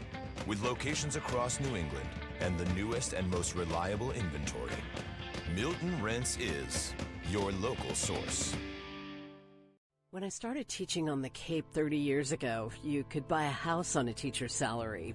But today, teachers, public safety officers, healthcare and hospitality workers, the people who make the Cape work, are struggling to find homes they can afford. And I really worry about the kids who will follow us. I think it's time we learn to do better. If housing on Cape Cod matters to you, join us at capehousingmatters.org. Thomas Crabtree's day is done after full 4 frames and a 3-3 ball game between Hyannis and Y-D, and Mitch Carricker gives the ball to one of his new pitchers over the last week and a half. It's Sam Garrawal making a first appearance on Cape Cod. Rising senior out of San Diego a Stanford Cardinal, played in 16 games, an ERA high at 8.20 in 26 1/3 innings. 33 hits across those frames, 16 walks, 36 strikeouts. Boasts a pitch mix, fastball 90-92, slider and changeup both coming in 80-82, Max. And for a guy that's been here again for a couple of days, he was activated on July 9th. Now he gets to make a first appearance on Cape Cod in a big spot. Yeah, and it's going to be exciting to see him get his first debut because, you know, as you mentioned, he's been here for a while, so maybe a little bit of nerves getting out on him, but it's going to look really good, and that's going to end the day on Crabtree. 4 innings, 7 hits, 3 runs, 1 earned, 1 walk, and 2 strikeouts. Kind of reflective of Crabtree's numbers this season because he came in with that low ERA, but the whip's super high. Kind of a similar story here, only 1 run earned of those 3. It's his second straight outing, allowing 3 runs with 2 of them earned, as you mentioned, Max. Struck out as many as 5 in a ball game. He only gets 2 for the second straight outing. And for Thomas Crabtree, as you mentioned, the ERA is probably going to stay pretty low, given that he only allowed 2 runs to a very potent offense, but he just doesn't get any help from the infield in those 4 innings. Yeah, it rises to 203, so nothing serious. And Crabtree did his job, of course. We sit in a tie game. It's almost as if it's like a new ball game. 3-3 here in the top of the 5th. Y-D and Hyannis facing off for a 4th and final time this summer. The Red Sox have taken 2 of the 3 prior games. First lefty in the game for Hyannis, and Chris Hakopian watches a first pitch strike. Hakopian, we've mentioned him ad nauseum because of how good he has been this season for Y-D. Second straight summer ball appearance for the incoming Texas A&M Aggie. He's down 0-2. Really good changeup right there. Kind of played off that fastball on the first pitch. Started both of them down the middle, but that one just tailing right on the outside corner. Spent time with the Martha's Vineyard Sharks of the New England Collegiate Baseball League a summer ago. With the wind at his back, Hakopian digs in. 0-2. Launched into left field. Griffin Cameron to the track. He watches it drop at the base of the wall. Hakopian chugs into second. He stays put there with his 2nd consecutive hit. It's a double to start the 5th. Well, let's look at the location here. Brody Briggs wants it up in the zone, and yep, misses right down the middle, belt high, a mislocation, and that could be costly against a guy like Hakopian, who he knows dangerous. 1 batter for Samuel Garwal and 1 man in scoring position. It is the 5th consecutive frame for Y-D with a runner to the base paths. Now a player who in his first game has showed up very, very much so for Y-D, Armando Briseño.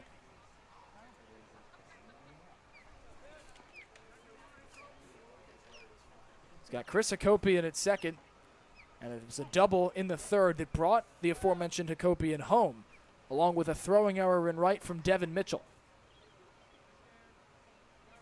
Also singled in the 1st for an RBI. He tried to replicate that success in the first ball. Briseño, a rising senior and an incoming transfer to Cal State Fullerton. Native of Fontana, California, played 3 years for Long Beach State. He's a Californian through and through.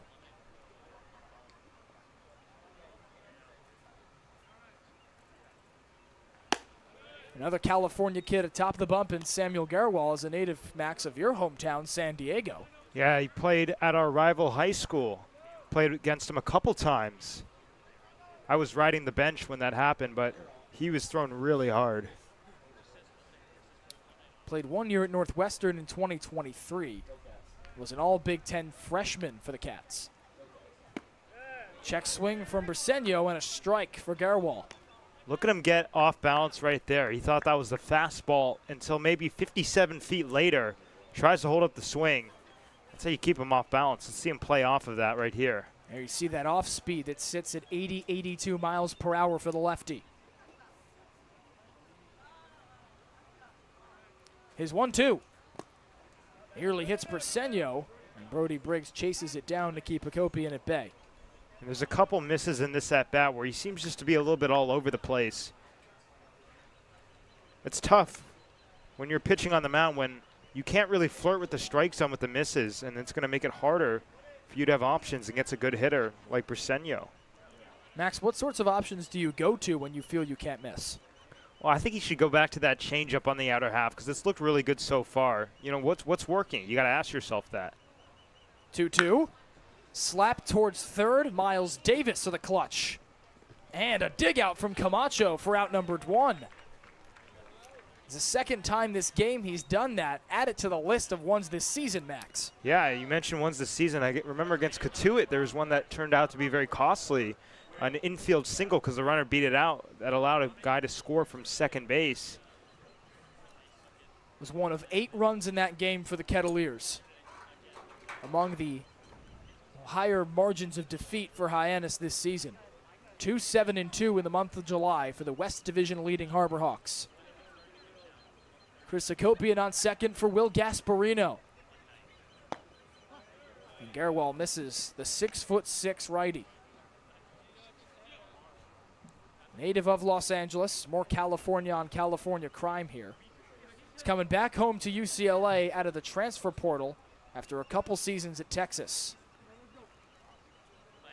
Rising junior for the Longhorns, leaving Jim Schlossnagel. Big swing. He's out ahead of the fastball. You could go back to the changeup, but if the fastball's feeling good, keep it up and elevate it out of the zone. A guy tall like that, it's going to be harder for him to get to it. Gasparino struggling this year, average at 184.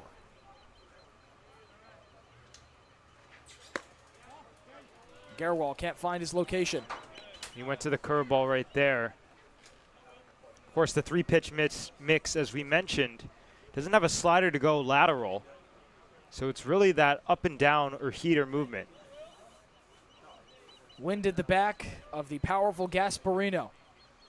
Looking to come alive after a dormant month of July. 2-1. Another miss inside from Gerwal. It just doesn't seem like Gerwal has complete command over any one of his pitches so far. Once he develops that, he's going to be in the driver's seat, but until then, it's like he's playing catch-up.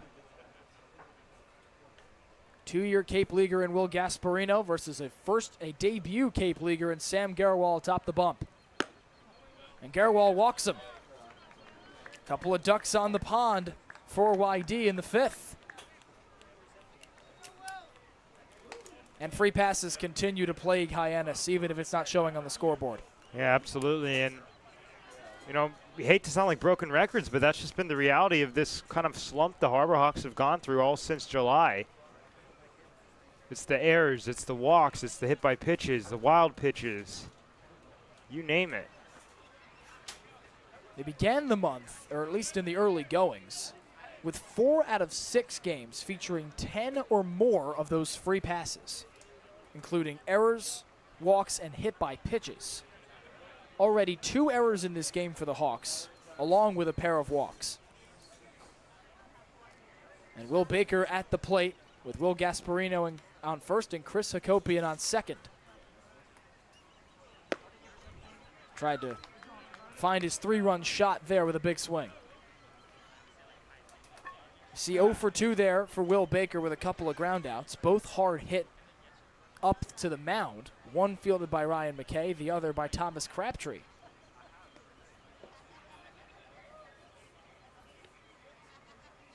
Oh, 1. Shot right in front of Brody Briggs. He springs out of his crouch and fires out number 2. But each runner advances, both in scoring position now. Still, Hyannis will take that. Getting 2 outs in the inning is big. Now you don't have to worry about anything in the air. You can really go to whatever part of the strike zone comfortably against Yamaguchi. We mentioned how Sean Yamaguchi of Little League World Series fame in 2018. Won with Hawaii and batted 400 in Williamsport. Turns that into success at Nevada as he was the Mountain West Freshman of the Year. See if he can channel some of that success here for Y-D. Gerwal challenges but misses.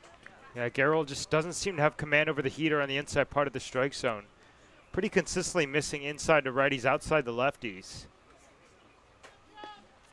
Yamaguchi thrown right into the fire for Nevada. Played in all 51 games. It's not like, Max, as we mentioned, that was out of whack because of how good he was before. And he turned that success into power. Broke the freshman home run record for the Mountain West Conference at 13. Also led his team in RBIs with 50. 1-1. He jumps on it. And Gerwal's a strike away from getting out of this inning unscathed. We've seen two awkward swings this at bat. The first one with the curveball, that time with the changeup. I say just go right back to the off-speed stuff because he doesn't have great command over the heater right now. Use what's working. 1-2. Yamaguchi levels. There's that changeup. Try to get him to change eye levels and go down and out of the zone. A nice take, nonetheless. For a guy in Samuel Gerwal that struck out 48 in 49 innings for Northwestern as a freshman. Then comes back after a season-ending injury in his first year at Stanford and strikes out 36 for the Cardinal. 2-2. Swing and a miss, strike three. Samuel Gerwal comes in for Thomas Crabtree and strands a pair of ducks on the pond for Y-D to keep it a 3-3 game headed bottom five.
Hey Harbor Hawks fans, did you know that the NAC Cape Cod is the official Light Up the Park sponsor of the Hyannis Harbor Hawks all season long? Thanks to the NAC, the lights at McKeon Park stay bright all summer as the future stars take the field. With two convenient locations in Orleans and Hyannis, the NAC is the perfect spot for a burger, taco, sandwich, and much more. Visit the NAC Cape Cod to learn more or order online. Bottom five at McKeon Park. Score still level at 3, but each squad has got a few runners to the base paths in an effort to change that. And now Hyannis will flip the order for a third time against the starter, Carson Ballard, who's going to stretch to the 5th for Scott Pickler. I'm surprised because the third time through, that's usually a pretty good range for these pitchers to stop. But they like what they're seeing from Ballard, and although he's let up the 3 runs, he faced the minimum in the 4th, so they must be feeling confident with what he's showing. Jake Schaffner at the plate for a third time. Watches a strike on the breaking ball. Schaffner's 0 for 2 today, as you saw. A couple of ground outs. Hard hit. 1 to second. A 3-1 put out for Ballard. Just misses his spot there. Ballard, a rising redshirt junior at Georgia Tech. Georgia boy, native of Alpharetta. A 2-year Red Sox. Schaffner takes a strike on the slider. Schaffner told you, Max, when you filmed Highlight a Hawk, as I struggle to remember the name of your wonderful series. Similar spot for Schaffner, but it levels the count. He told you on Highlight a Hawk that the slider from a lefty, the most difficult to hit when you're a lefty batter. 3-2. Chop towards second, Jack Bell for out number 1. And to finish that point, Max, how about the inside slider coming from the hand of Carson Ballard that dots for a strike? Yeah, and it's a much better look for the hitter. Of course, it can drop right into the barrel, but Lefties like that down and inside part of the zone. So that's honestly one of their favorite locations. But that one, paint, Schaffner didn't love it. Any well-located pitch is going to work. Now the hottest hitter in the Hyannis order comes to the plate. Ryan McKay with a double in the first. He scored a run, and a single in the third also was plated. Swings through one here, and that comes off an 0-for-8 streak coming into the game, Grant. Yeah, he really went cold over his last two, but now he's jumped right back on his horse. That's what Mitch Carricker has loved from him. When he's gone cold, he's been able to pick it back up pretty seamlessly. I mean, this is his 8th multi-hit performance of the Cape League season. He has just been so solid, and his bounce backs are a big reason why.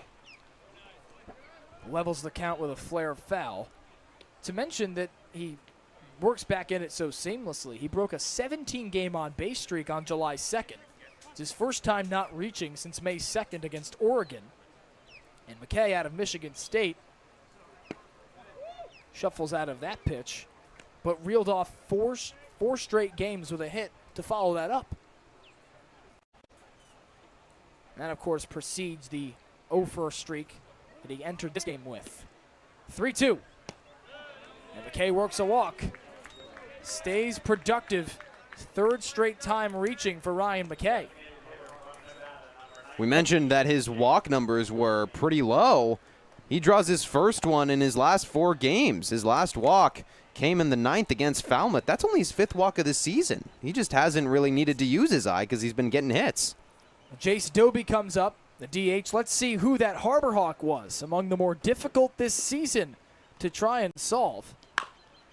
Doby chops it foul. Ford Proctor. All right, I don't even know who that is. I wasn't going to get it I was going to anyways. say, not only did I not get it, I've never heard of that guy. All right, Charlie Adams just picked that deliberately for us to get that wrong. Referencing our lead producer, the one and only Chaz. McKay's on first for Jace Doby. Still trying to figure out who his stance resembles. Now a stoppage called by the catcher, Garrett Wright. I feel like a cop-out answer, Graham, is Gary Sheffield, but also it doesn't look anything like it. Yeah. He's just the default awkward stance guy. Hopefully we've got a good amount of this season to decide who he resembles. Doby, one of the many new names on the Hyannis roster this season. A rising senior out of Nevada, just activated yesterday, along with a couple of new Harbor Hawks.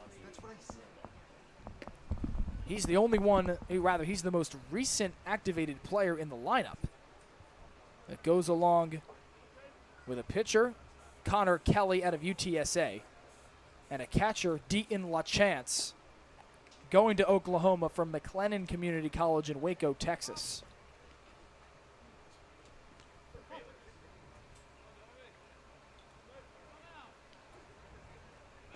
Off goes McKay, right to second base. Has his second runner caught stealing. On a line to the second baseman, Jack Bell, for out number 2.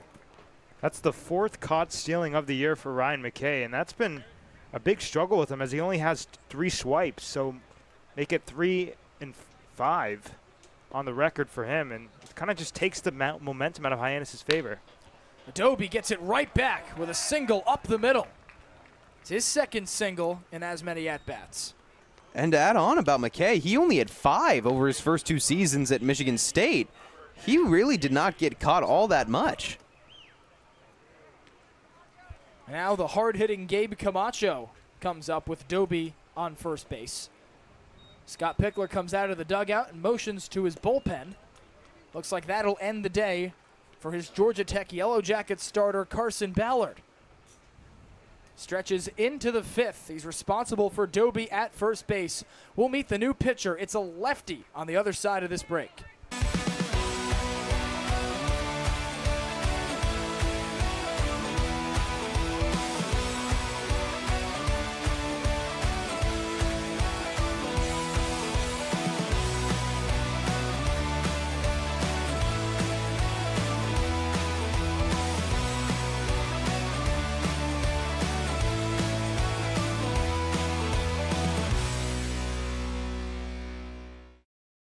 Owning a home means you can protect your family and put down roots in a community you care about. It gives you a place to celebrate the joys of daily living and be together during tough times. But for many on Cape Cod, home ownership is slipping further out of reach.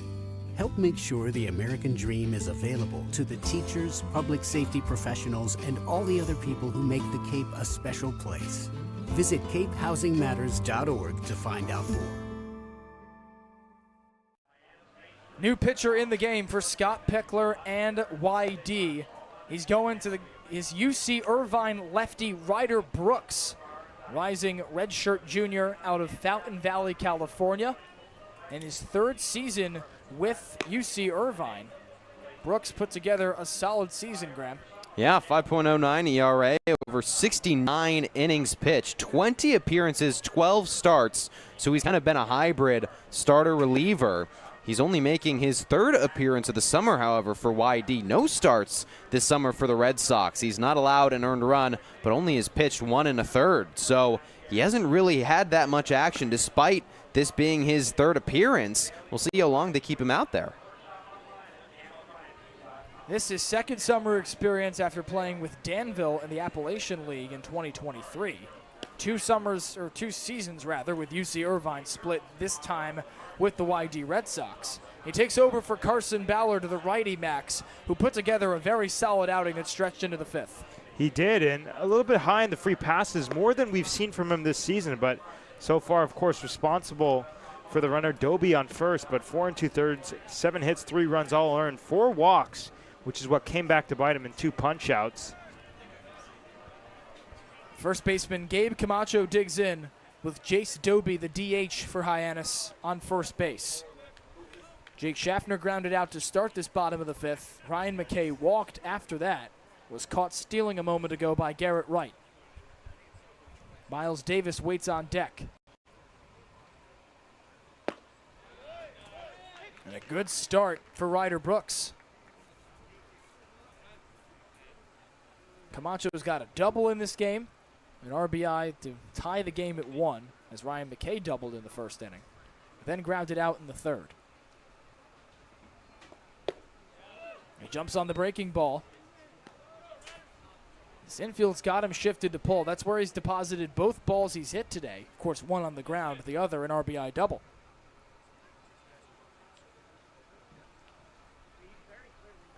With the wind at his back. 0-2. Camacho taps it to second. Bell races over and ends the inning. Just one batter faced to start the outing for Ryder Brooks as they strand Doby at first base after the single. 3-3 headed to the 6th.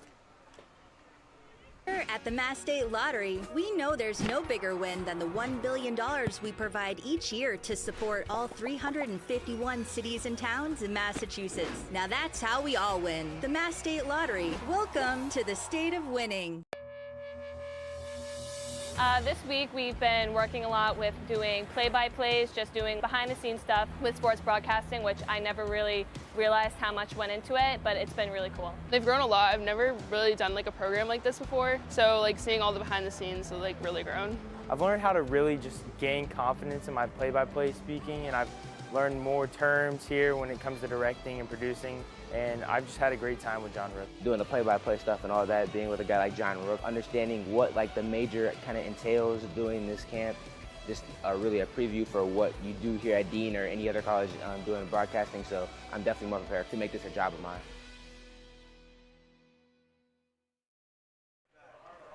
Time for the top of the 6th. A new pitcher is in the game for Hyannis. It goes from Thomas Crabtree to Sam Garwal, now to Cape League All-Star Tyler August out of Liberty, making yet another appearance for the Hawks. Yeah, Tyler August making his 7th appearance for Hyannis. He's had a pretty good season so far, but he's just struggled every now and again with the walks. 2 walks in his 3 2/3 against Orleans. It helped allow 2 runs, but none of them were earned. In his last 2 appearances, he hasn't allowed an earned run. He struck out 6 over those 2, so he's starting to find his groove a little bit more, starting to find that momentum after allowing 6 earned runs through his first 4 starts. Sam Garwal out of Stanford, Max, in his first appearance of the summer, asked for just 1 inning. Yeah, he was, and Well, it was a little bit rough around the edges with the walk and a couple more blunders. He did his job.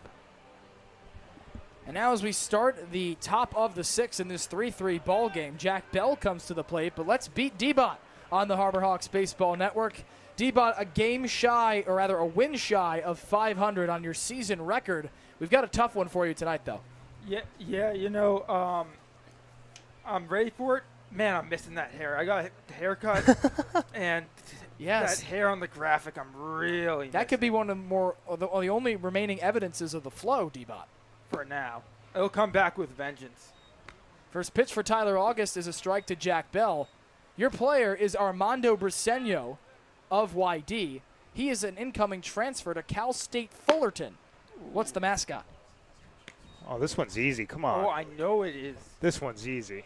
Let's preface by saying Max is from the West Coast. Yeah, but this is a big baseball school. Oh my gosh, this is pathetic.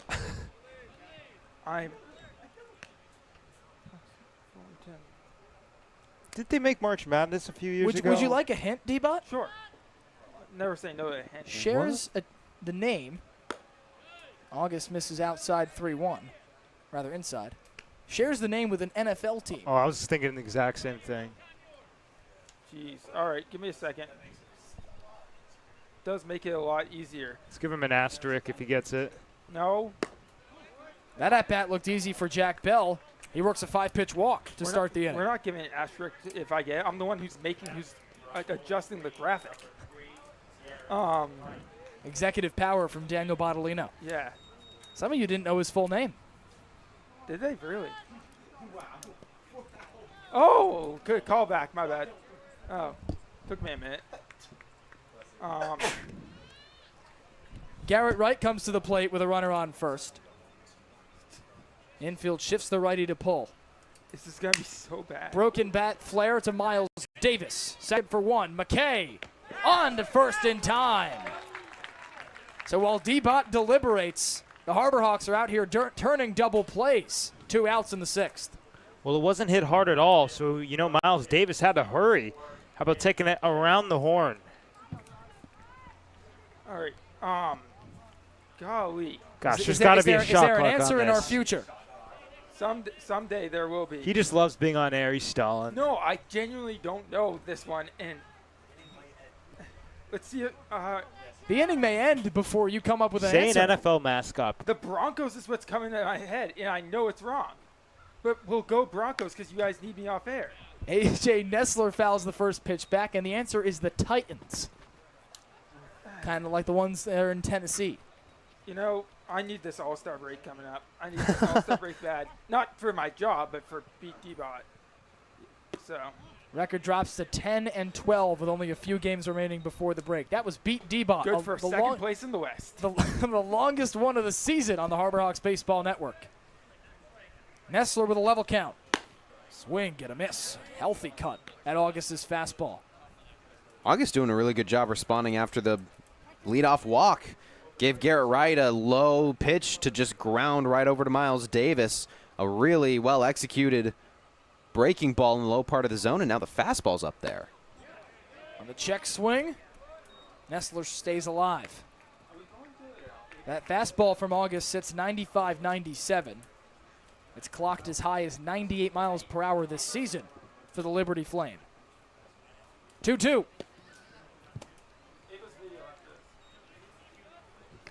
And this is where it gets tough for Hyannis pitching. When they jump ahead of at bats like we saw right here, and then back-to-back uncompetitive misses, and then all of a sudden you run it full, and now you're walking on eggshells.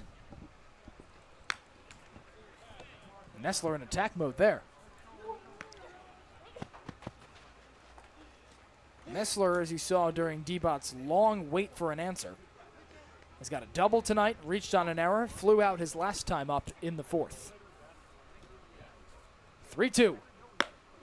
On the check swing, he went around. Tyler August freezes him with the heat. And now our own Ava Fernandez is with David Thorne, one of our veterans.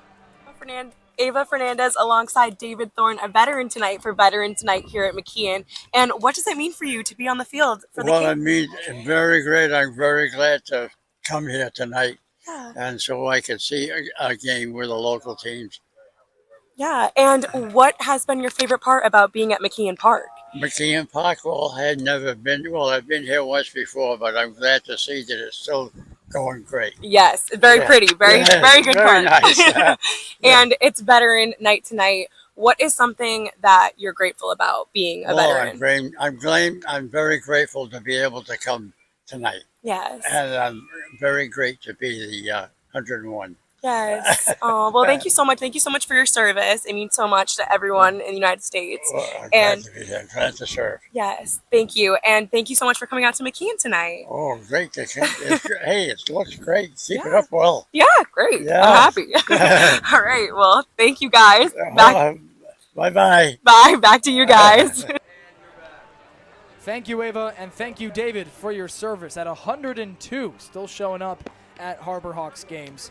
Here in the bottom of the 6th, his Harbor Hawks in a 3-3 tie with the Y-D Red Sox. 5-6-7 due up to face the lefty Ryder Brooks, who was asked for just one batter to close out Carson Ballard's day in the 5th. And he did a really good job. Got Gabe Camacho to just ground out weakly to Jack Bell, the second baseman, on back-to-back sliders. We talk about the left-on-left sliders, the hardest pitch to hit.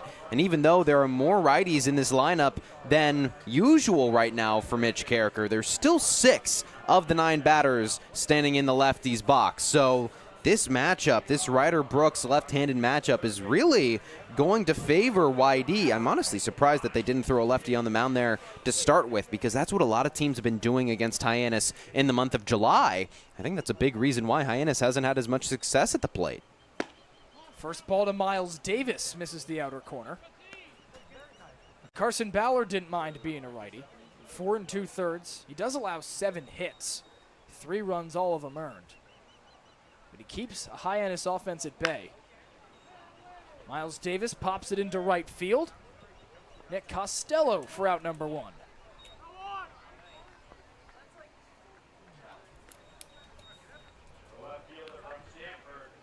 That brings up Charlie Bates out of Stanford, among the hotter hitters in the on the Hyannis roster. Of course, that's seen a lot of change in the past couple of hours. After a rough patch that is as rough as you can get on Cape Cod, 0 for 17 with 10 Ks. Bates is up over 300 for the month of July. Yeah, it's just been an unbelievable turnaround from him. One that we thought was there, thought was possible, but didn't really expect, because he only put a hitting streak together of 2 games. And so for him to go get just all these hits, 2 multi-hit performances back-to-back against Bourne and at Falmouth, it really kind of came out of nowhere. But now he looks cool, calm, and collected. 6 straight games with a hit for Charlie Bates. He's without one tonight, though. He walked in the first, reached on a fielder's choice for the moment in the 3rd, before he was doubled off on an awkward double play to end the inning. 3-0. He works a walk here, his 2nd of the game.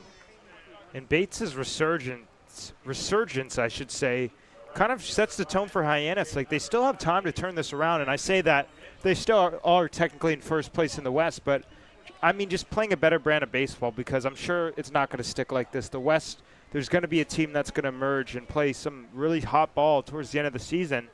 Bates, one of the darkest places you could be, can't go wrong. Harbor Hawks can do the exact same thing. As Devin Mitchell comes to the plate, we'll highlight the change in the defensive alignment for Y-D. Yomar Carrera slots in the game at 2nd as Jack Bell moves over to 3rd. And that brings Sean Yamaguchi out of the game. Check over on 1st from Ryder Brooks, the lefty, on Charlie Bates at 1st after his leadoff, or after his 1-out walk. Devin Mitchell is 0 for 1. He did walk his last time up, but struck out to end the 1st inning. Headed to North Carolina State out of Florence Darlington Tech, a team that made the JUCO World Series. 1-1. And Brooks locates the fastball. Mitchell started off as hot as he possibly could on Cape Cod. Made his debut on the 11th against Orleans. 2 hits with a home run in his first at-bat on the Cape. He pinch hit for Jason Walk in the 6th. 1-2. High chop to third. Jack Bell from the hot corner for the first time tonight rolls it into Hakopian, who slides off the bag. Now a couple aboard for Hyannis as Devin Mitchell legs it out. We just tried to launch one and got the release point all wrong. It came down well low, close to the ground, and skipped through the grass. The grass really slowed it down, and that allowed a speedy Mitchell to get into first base. If he's a rock fan, he'd like the name Stevie for the band Fleetwood Mac. But Devin Mitchell stands at first. Charlie Bates at second after a walk. Scott Pickler unhappy with the call that Hakopian was off the bag. And then the umpires will indeed converge to meet about it.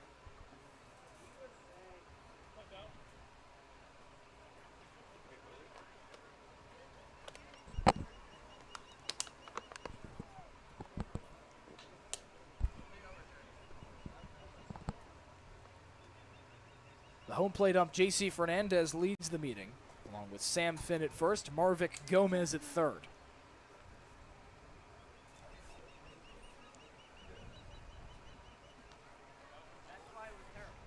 Call is confirmed, and Devin Mitchell will stay at first base. 1 out and one runner in scoring position for Brody Briggs, trying to shake a 1-for-2 start in which he was caught stealing after a single in the 2nd. One of 3 Harbor Hawks in the lineup that was on the opening day roster. First pitch clips the inner corner from Ryder Brooks. Joins Jake Schaffner and Ryan McKay as the only trio of guys in this order that played against Wareham on the 14th of June. Infield comes in against the lefty catcher. And the Arizona State Sun Devils down 0-2. Griffin Cameron waits on deck, the center fielder. The go-ahead run stands at second in Charlie Bates. The wind is at the back of Briggs.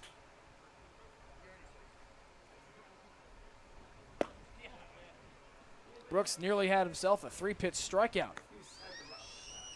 That was a big league take there from Brody Briggs. A similar pitch was called for a strike, the first of the at-bat. And that time he takes it the whole way.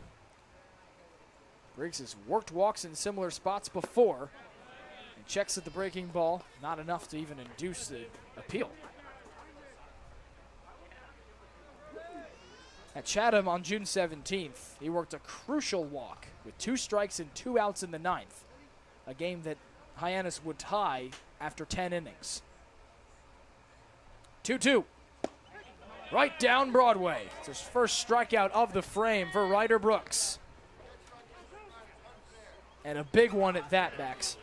Yeah, it was a big one. Briggs didn't seem to like the call, really flirting with that corner, but you got to – it's tough because if you don't think it's going to be called a strike, of course, nobody's going to swing it, but it's tough to be in a position where you don't – And Griffin Cameron looks to have just gotten tossed from the game for something. Or rather, Brody Briggs, that is. But a pinch hitter will come to the plate for Griffin Cameron. That's why he was walking towards the dugout. Brody Briggs unhappy with the strikeout call from J.C. Fernandez. And Ray Velasquez slots in for Griffin Cameron in the 9-hole. He's been here since day 1, now the 4th Harbor Hawk in the order to be on the opening day roster.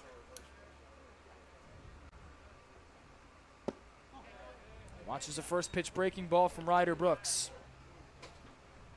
Velasquez snapped that big 0-for streak on Sunday in Katuitt. And now a chance for him to get hot once again. First pinch hitter of the game for Hyannis. 1-0. Tattooed towards third. Bell scoops it out and goes the short way for the final out. Ray Velasquez takes the spot of Griffin Cameron. Brody Briggs tossed from the game, it looks like, after a strikeout, and Hyannis leads a couple aboard.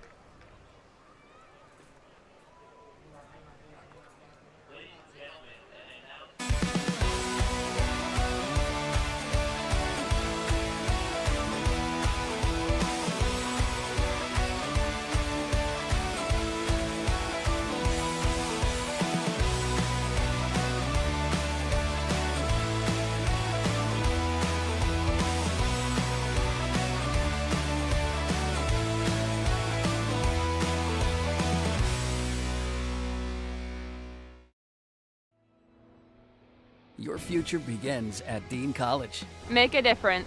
Leave your mark. Break the mold. Be a leader. Achieve unimagined heights. Believe in yourself. Make lifelong friends. This is your time. Your place. Your home. Your Dean. It all starts here at Dean College.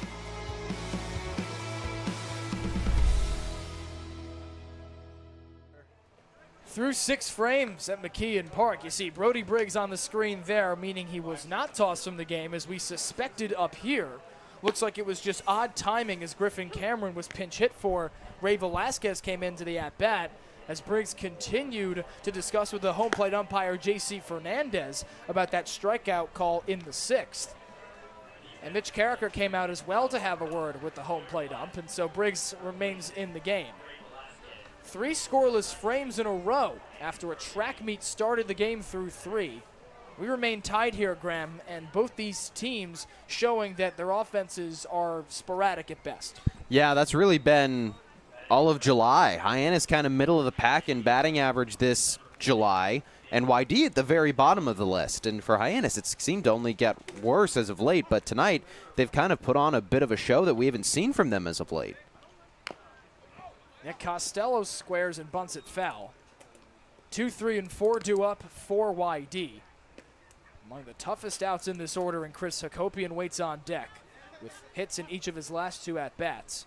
Meanwhile, Costello has struck out in each of his last 2 times to the plate. He checks the swing here, and he's on the fast track to doing so once more. Tyler August did a really good job responding after that leadoff walk from Jack Bell. I wouldn't be surprised if we see him go 3. He's gone at least 3 times this season. And if he is able to go 3, that would put him going through the 8th, which then sets the table for a closer for Hyannis to come in and just pitch the 9th. So this is a big inning. If this is quick, then they're on track. And August gets a first K of the 7th. A second straight strikeout for Tyler August, both of them looking. Look at him go right back to the changeup. Watch that tail. Arm side run. That's a beautiful spot. Down and away corner. Yeah, good luck. August at Cape League All-Star in his first summer on Cape Cod. Second summer ball experience. First pitch to Hakopian. Clanks off his helmet. Don't see that every day. Hakopian tough as nails on his way to first. Well, it looked like he was going for the curveball and just missed the release point. It was coming in slowly, which is the good news for Hakopian, and I think why he seems to be all right. But if that was the fastball or even a slider, that would have really hurt. August is topped out at 98 miles per hour this year, and that helmet is formidable. But 98 is gas. That's what they're there for. The helmets, that is. One of the craziest things about especially MLB is the average fastball velocity has gone up upwards of 6-7 miles an hour in the last like 10 years. And it's impressive because, you know, you figure it's only going to continue to rise. And of course, as more arm injuries rise up, it still doesn't seem like anybody's making a motion or a change. I've always wondered, Max, and I'm curious to see what your bright baseball mind has to say about this. As Briseño golfs it out into right field, drops in front of Mitchell. Mitchell scoops it up and lofts to second. Hakopian first to third, and they've got him on the corners. We'll go back to some more defensive alignment changes before we finish up that point, Max. After a pinch hit in the bottom of the 6th for Ray Velasquez, he comes out of the game, it seems, as Charlie Bates moves to center for Sawyer Black. That seems to be the replacement for Ray Velasquez, who took the spot of the center fielder Griffin Cameron. Will Gasparino at the plate, trying to break this tie at McKeon Park. Infield pinches. And to revisit that point about the fastball, Max, with August where he is, it feels like the difference between 100 and 98, negligible to the naked eye. However, if you played baseball before, you know that's a big difference, even to the guys that throw into the upper echelons. But when do you think we'll see this shift in college baseball of guys beginning to reach triple digits? And we're already seeing it, of course, in the Power 4 SEC type schools, but I think we're still kind of a ways away till where it's standardized. But I mean, the hardest I ever faced was 96, and they say just the quicker it gets on you, the less that you're able to read spin. Runner thought about it at first. That's Armando Briseño, but it said 3-0 to Gasparino. But it's a new era of baseball. They say that the UCL isn't fully developed till you're 25 years old, and you got 16-year-old prospects in the upper 90s, and it's just a different game. And the way that it's going, it's just more velocity. August buys a strike. But it coincides with more injuries, as we've seen. Crazy that these college baseball players, not many of whom are 25, of course, with the days of the transfer portal and out of whack eligibility. That could be the case. As Gasparino pops it back to the backstop, Briggs watches it fly out of play. Our writer Mike Nigerian has himself a foul ball. Gives it to a kid, though. Souvenir for a fan. Good sport. Next time that happens, I'm going to call for Mike to toss it up here, right through the window. Thread the needle. You talk about players on Who's That Harbor Hawk cheating. That's strike one right there. I'm just a kid who loves the baseball. I mean, trying to get a foul ball for the first time in this booth this season and possibly ever with the way this net is positioned. 3-2. Gasparino lofts it into right field. Mitchell to the track. He makes the grab, and everyone's got a tag as Chris Hakopian trots across the plate to give Y-D the lead. It's a productive out for Will Gasparino, already with an RBI in this game. He's given the Red Sox the advantage. Well, it's playing small ball. That's kind of all it takes in these close games. Play a little bit of small ball. And a really good piece of hitting for Gasparino just to get it that deep and make it impossible for Mitchell to have a throw at home. Will Baker lays off the heat, I should say, as Armando Briseño stays at first after his single. Hakopian was hit in the helmet and went from first to third on that single. Big swing from Baker. Native of Queensland, Australia, a rising junior at Georgia Tech. Baker 2 for 5 against Hyannis in a couple games played against the Hawks this year. 3 groundouts today against Hyannis.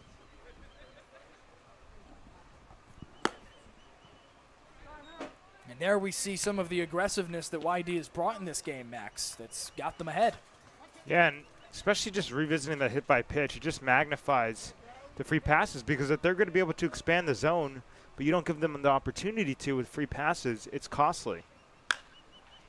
August gets the fly ball, goes into left. Sawyer Black calls off Schaffner to end the frame. Y-D does take the lead.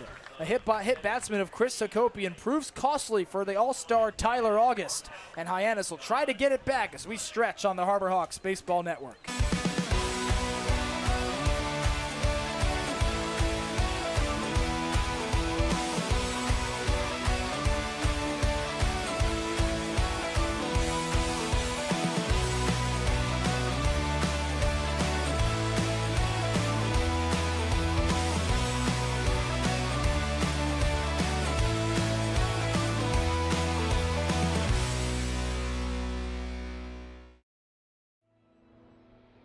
Your future begins at Dean College. Make a difference. Leave your mark. Break the mold. Be a leader. Achieve unimagined heights. Believe in yourself. Make lifelong friends. This is your time. Your place. Your home. Your Dean. It all starts here at Dean College.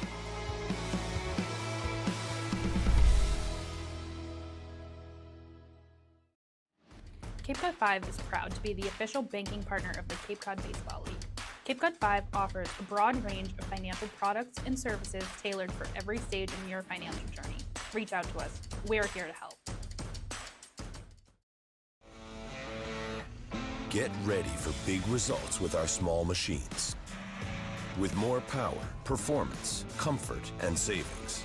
They're ready for every job. And we're ready with plenty of inventory, the best support in the business, same-day parts availability, and locations across the Northeast. So you can always be ready to work. Milton Cat, always ready.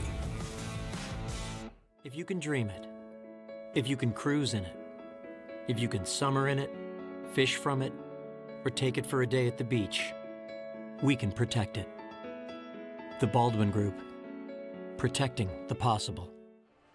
Time for the bottom of the 7th here on Cape League TV in the game featuring the Y-D Red Sox and Hyannis Harbor Hawks, couple of former first place teams outright in the respective divisions of the Cape Cod Baseball League that have since slumped through the month of July. And Y-D takes a 4-3 lead in that top half of the frame. A new pitcher comes in for Scott Pickler and the Red Sox. It's Rodney Pena out of Weatherford College in Weatherford, Texas. Rising junior out of Patterson, New Jersey. He's played in only one season, as I've aforementioned, for Weatherford College. Another JUCO new player that was only activated a couple of days ago, Graham. Yeah, and he had a really good actually, season at Weatherford College. 16 appearances, no starts, 21 innings pitched, 1.29 ERA, and a whip below 1.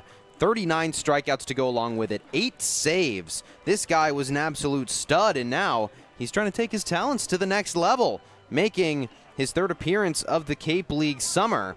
He struggled a little bit, though. 21.6 ERA over 1 2/3. That's 4 earned runs over that stretch. And it ends the day for the lefty Ryder Brooks, who relieves the starter Carson Ballard after 4 2/3.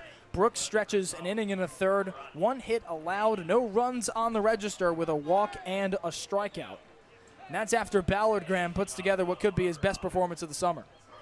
Yeah, Ballard did a really good job just responding to some things that he hadn't dealt with. 4 walks on the start for Ballard, which is 1 more than his season total coming into the ball game.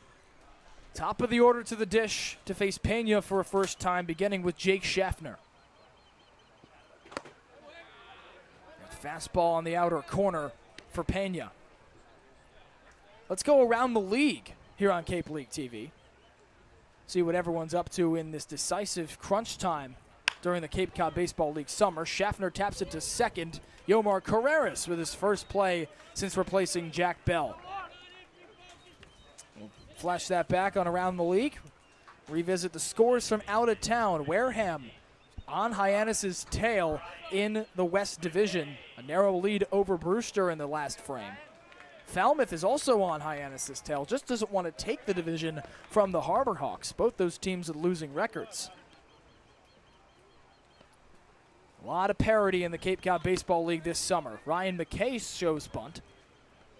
He's up for a 4th time here against Pena. I think that Falmouth Bourne score, 6-2 in favor of the Braves, is a great representation of just where we are. Bourne's last in the West Division right now, but they're only 4 points behind Falmouth. Last in the league as well for the Braves, given that Chatham, last in the East, would be tied for first in the West. Right. With Falmouth and Hyannis at 23 points. Pena picks up a first strike at the count. Well, while Hyannis hasn't been hot in July, Ryan McKay's been hot today. A double in the first, a single in the third, as you saw, and a walk last time out in the 5th. Gets away from the catcher, Garrett Wright.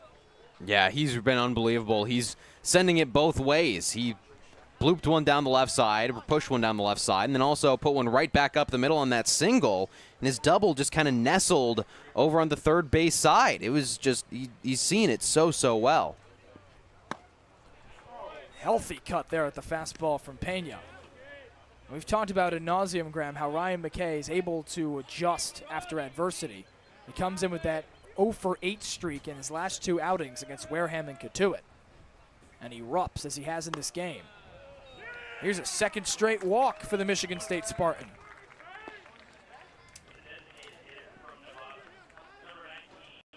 And now one of the flurry of new faces on the Hyannis roster comes up after a very productive debut. Couple of singles in each of his last 2 at-bats to go along with a walk in the first. It's Jace Doby.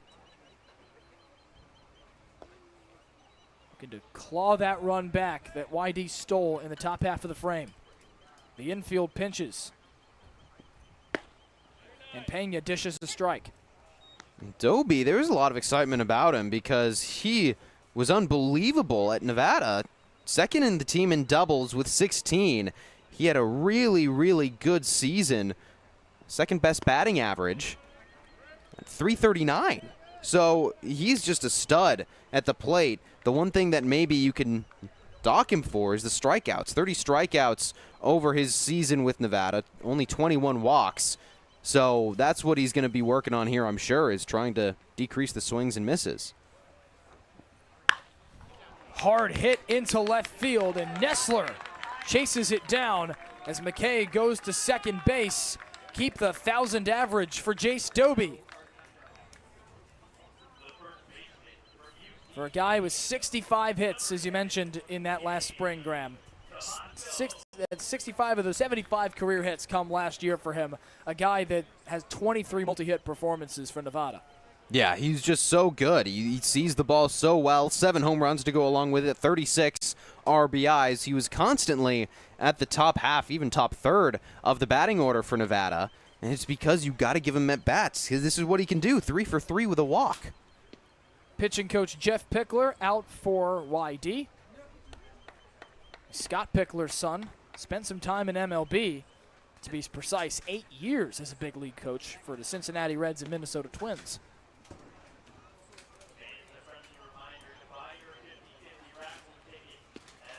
Gabe Camacho comes to the plate.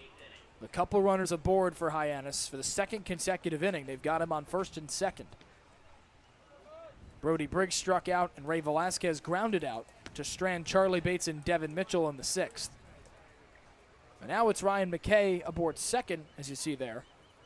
Jace Doby at 1st.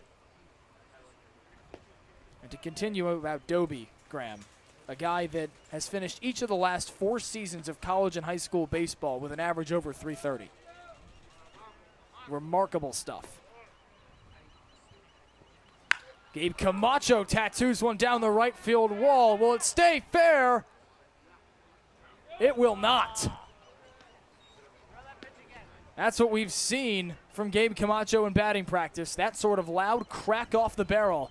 Just can't keep it inside the foul pole. That was nuked. He has sent a lot of hard baseballs sent down that first base line. They just haven't stayed fair. He's been a little bit out in front of it. His timing's not right, but man, he's hitting it hard. Kind of sound that freezes everybody on the field and beyond us. Everyone just looked to see if that ball would clear the foul pole. McKay off at 3rd. Garrett Wright lets him take it. Hyannis has him on the corners with 1 out. Well, that's just banking on Ryan McKay's raw speed because there wasn't even a back door. Camacho in the lefty's box, so it would have been pretty easy for Wright to turn and deliver that on time if the pitch was more down the middle. So got the double play ball set up with 1 out and a man on 1st and Doby.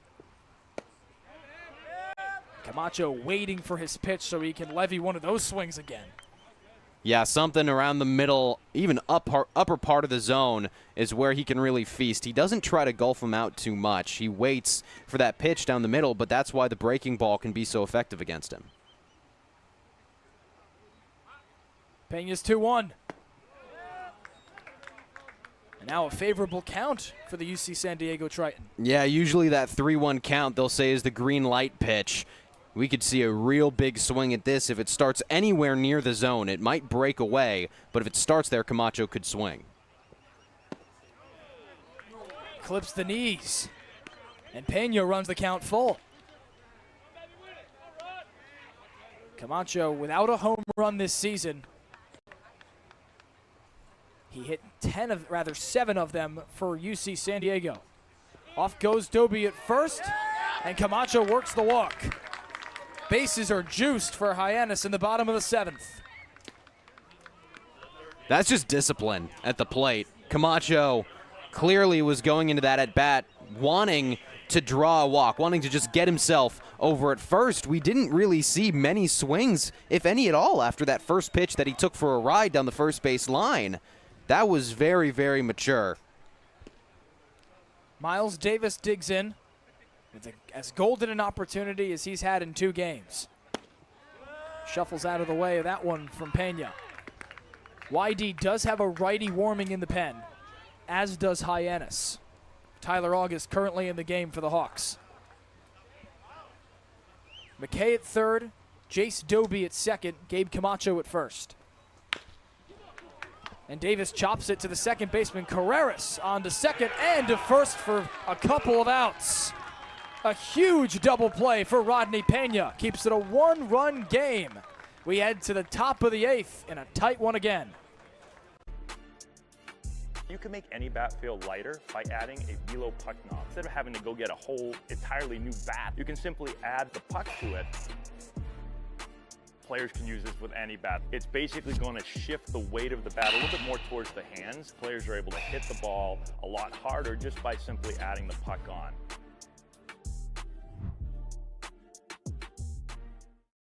Here at the Mass State Lottery, we're known for our monster wins. But there's no bigger win than the $1 billion we provide each year to support all 351 cities and towns in Massachusetts. In our game, we know that supporting local businesses and helping communities is how we all win. Because at the lottery, we're all playing for the home team.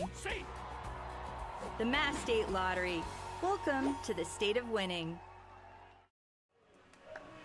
Upcoming schedule for the Harbor Hawks as there's 6 outs remaining in this one. Let's see where they're going next. Trying to stop the slump against Y-D tonight. But after that, they're on the road at Doran Park tomorrow. Another road trip, this time across to the other side of the Cape to play Chatham on Thursday. A critical matchup here against Falmouth on Friday before the All-Star break this weekend. At Brewster on Monday, here against Harwich on Tuesday, and a couple of really critical games for Hyannis coming up, especially with the West Division standings, Max. Yeah, it's going to be big for them just to get back in their groove, and a comeback win here would do just that.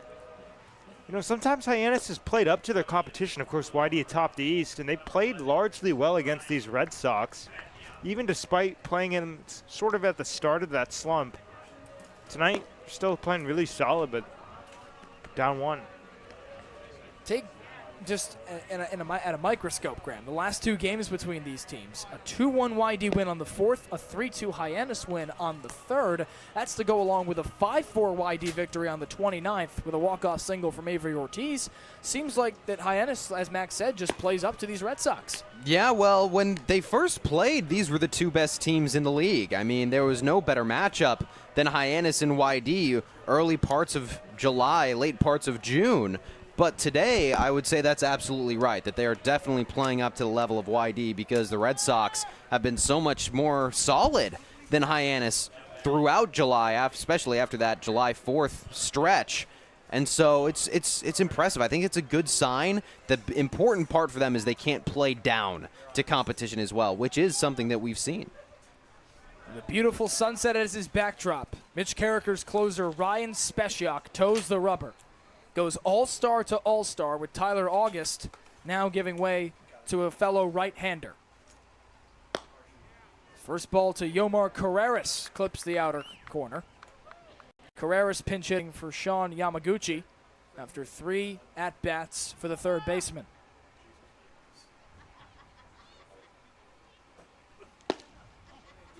Speciak has done nothing but deliver this season. Last outing against Falmouth on the 9th. Comes in for that closing 9th inning. Strikes out 2 for Hyannis' last win entering tonight. Rising junior out of Goleta, California, attends Stanford. And I say he's done nothing but deliver, Graham, but the only time he hasn't delivered was against these Y-D Red Sox. Only lasted a third of an inning on the 29th. Carreras stays alive. Yeah, Y-D walked Hyannis off in that ball game, so I imagine that Ryan Speciak is coming into this appearance with a lot of fire in his heart. He's had really solid back-to-back appearances against Brewster and then at Falmouth, not allowing earned runs over either of them. So Y-D has been circled. Chop to third. Davis loses the hat, goes to the ground, and finds the out. Miles Davis with the acrobatics going all out for out number 1. This is a do-or-die play. Look at him barehand this one. He only has one chance. They tell you to let it roll up your fingers. Don't grab at it. Let it just go smooth like silk across the diamond. What a play. Made it work there. No mitt, no hat, no problem for Miles Davis at third. And Jack Bell digs in for Y-D.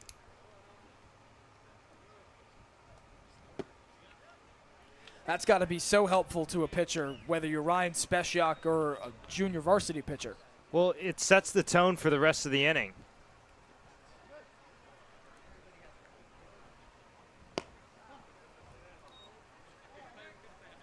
And let's not forget that Miles Davis spent his 2025 season as the DH for his college team. So he has not had many opportunities to do that as of late, and he executed that perfectly. Rising sophomore Davis out of the State College of Florida in Sarasota. Jack Bell is 0 for 1, but he's got 2 walks in each of his last 2 plate appearances. Stranded both times. In fact, he was caught stealing in the 6th. And he's level here against Ryan Spechiak. Spechiak has been asked for a pair of 5-out saves this season. Wonder, Graham, if Mitch Carricker's asking him for 6 here. I wouldn't be surprised. I mean, Spechiak, he's gone pretty long in his past couple appearances. 3 innings against Brewster. That's the most we've seen out of him. And he rings up Jack Bell. The heat from Spechiak at 95 for out number 2. And when you got pitches like that and the ability to find the strike zone with ease, it makes sense why Mitch Carricker would want to keep him in. He has found the zone 63% of the time this season. He is so efficient. Only 16 pitches needed against Falmouth to get those 3 outs in a very close game. He has just been so solid all the way around. Garrett Wright looking to flip the order against him. He slices that foul. For Spechiak, this is second summer experience. Named an All-Star in his first year on the Cape. But he played in the Northwoods League with the Eau Claire Express last summer.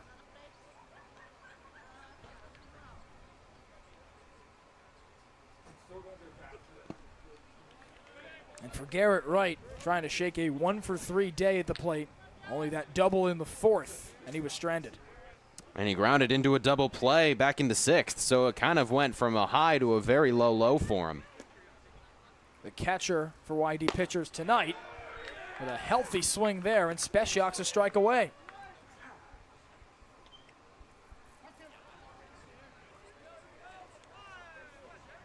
Scoreless in 5 out of 7 outings coming into this game. 1-2. Wright fights it off. Cape League All-Star game on deck for Ryan Spechiak, Tyler August, and Ryan McKay. Of course, Jackson Willits, a starter in that game at shortstop for the West Division, was released yesterday morning. Winded the back of Wright at the plate. 1-2. Another foul ball. It's 3 foul balls in this plate appearance for Garrett Wright. He's playing a tough out. And I imagine that's just going to anger Spechiak. He's got a lot of heat on his fastball. I wouldn't be surprised if we see it sometime soon, and he just tries to blow it right past him for the 3rd out. See if he dials up the heat. And he did. Ryan Spechiak, fans of the last 2 batters he faces in the 8th, faces the minimum to keep this a 1-run game. This week we've been working a lot with doing play-by-plays, just doing behind-the-scenes stuff with sports broadcasting, which I never really realized how much went into it, but it's been really cool. They've grown a lot. I've never really done like a program like this before, so like seeing all the behind the scenes has like really grown. I've learned how to really just gain confidence in my play-by-play speaking, and I've learned more terms here when it comes to directing and producing. And I've just had a great time with John Rook. Doing the play-by-play stuff and all that, being with a guy like John Rook, understanding what like the major kind of entails doing this camp, just really a preview for what you do here at Dean or any other college doing broadcasting. So I'm definitely more prepared to make this a job of mine. Cape Cod 5 is proud to be the official banking partner of the Cape Cod Baseball League. Cape Cod 5 offers a broad range of financial products and services tailored for every stage in your financial journey. Reach out to us. We're here to help. 3 straight frames with a pitching change for Scott Pickler and the Y-D Red Sox. It goes from Rodney Pena to Jack Nobe out of Xavier. Rising sophomore righty, hometown of Washington, Missouri. Had a prolific high school career, multi-time conference player of the year at his high school St. Francis Borgia in Missouri. Posted an ERA below 1 in 67 innings with over 100 guys struck out. And now he comes here from the Bulldogs, making his first start on the Cape. Yeah, Nobe, 5 appearances, 7 ERA over 9 innings pitched, 6 hits, 7 runs which were earned, only 5 walks, but 5 strikeouts to go along with it. So an interesting spot here. He's ahead 1 run, but he's got to shut it down. Hyannis' bats kind of came alive back in the 7th. They got Ryan McKay over at 3rd. The bases were juiced. Correct myself there, reading the wrong line on his baseball reference. Multiple appearances this season on the Cape. 20 such appearances for Xavier in the Big East this past spring. 33 strikeouts in his debut season for the Bulldogs. Not bad. There's batters Charlie Bates.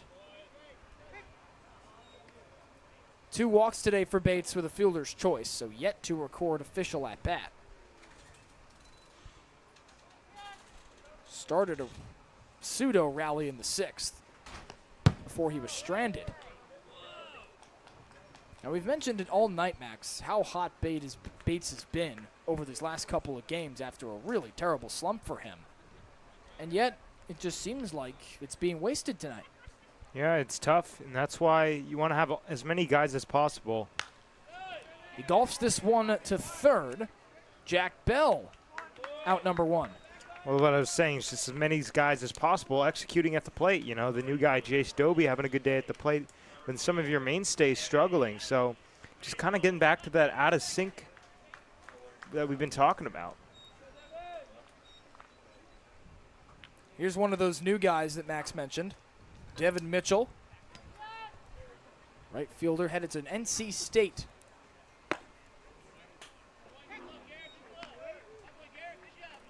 For Jack Nobe, difficult part of the order upcoming. Should Mitchell get on base and Brody Briggs do enough to flip it to the top of the order. Healthy cut from Mitchell there. Don't want to let Ryan McKay come up again, or at least delay that to the 9th. Especially you could pigeonhole him with 2 outs if you get the next 2 in a row.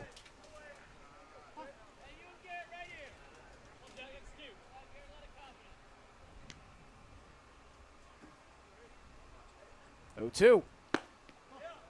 Good take from Mitchell.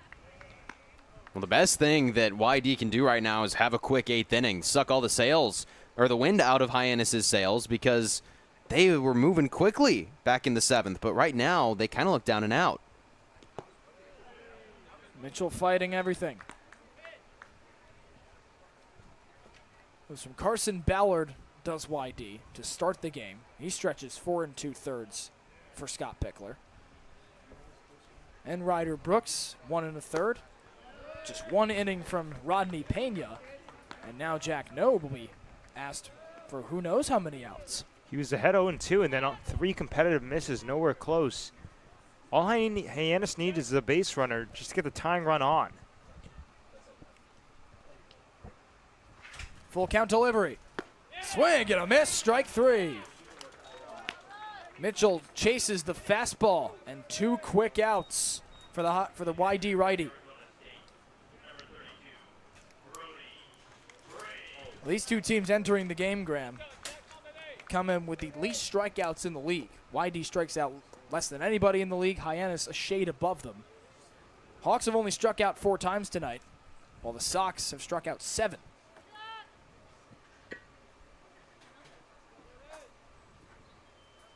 Here's Brody Briggs.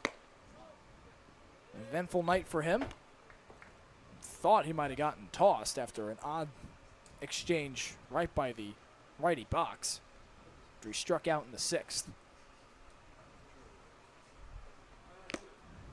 Tips that one into the mitt. Sawyer Black awaiting a first at-bat after Ray Velasquez pinch hit for Griffin Cameron in the 6th.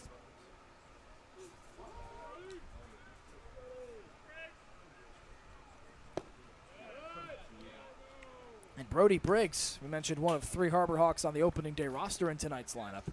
Also one of 3 Harbor Hawks, with a active Harbor Hawks rather, with a home run. Coming on the 5th against Orleans. Doesn't need one here, Graham, to make an impact.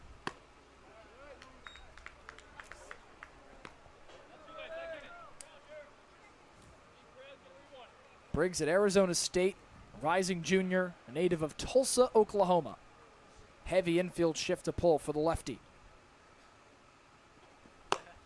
And he works a 5-pitch walk. And there's your base runner, Max. Yes, indeed. And now Hyannis something in the gaps. Briggs not blazing speed, but you might see Mitch Carricker test it considering the situation. And Sawyer Black knows a thing or two about changing games here on the Cape. In the last win 6 days ago for Hyannis against Falmouth, belted a 3-run home run to turn that game on its head. Looks like Nobe getting some sort of sign from the dugout. There is someone warming in the pen for Y-D, but you imagine after 2 outs, no one's coming in.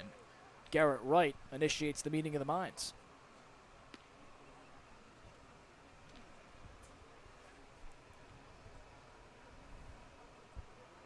Sawyer Black, a native of Oak Ridge, North Carolina, coming into this game for Ray Velasquez. Just finished up his freshman season at UNC. That was marred by injuries.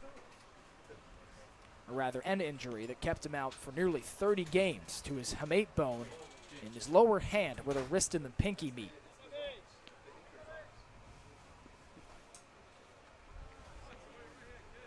Same injury, Max, that kept Mike Trout out of the lineup for 89 games in 2023. Yeah, that's a tough one.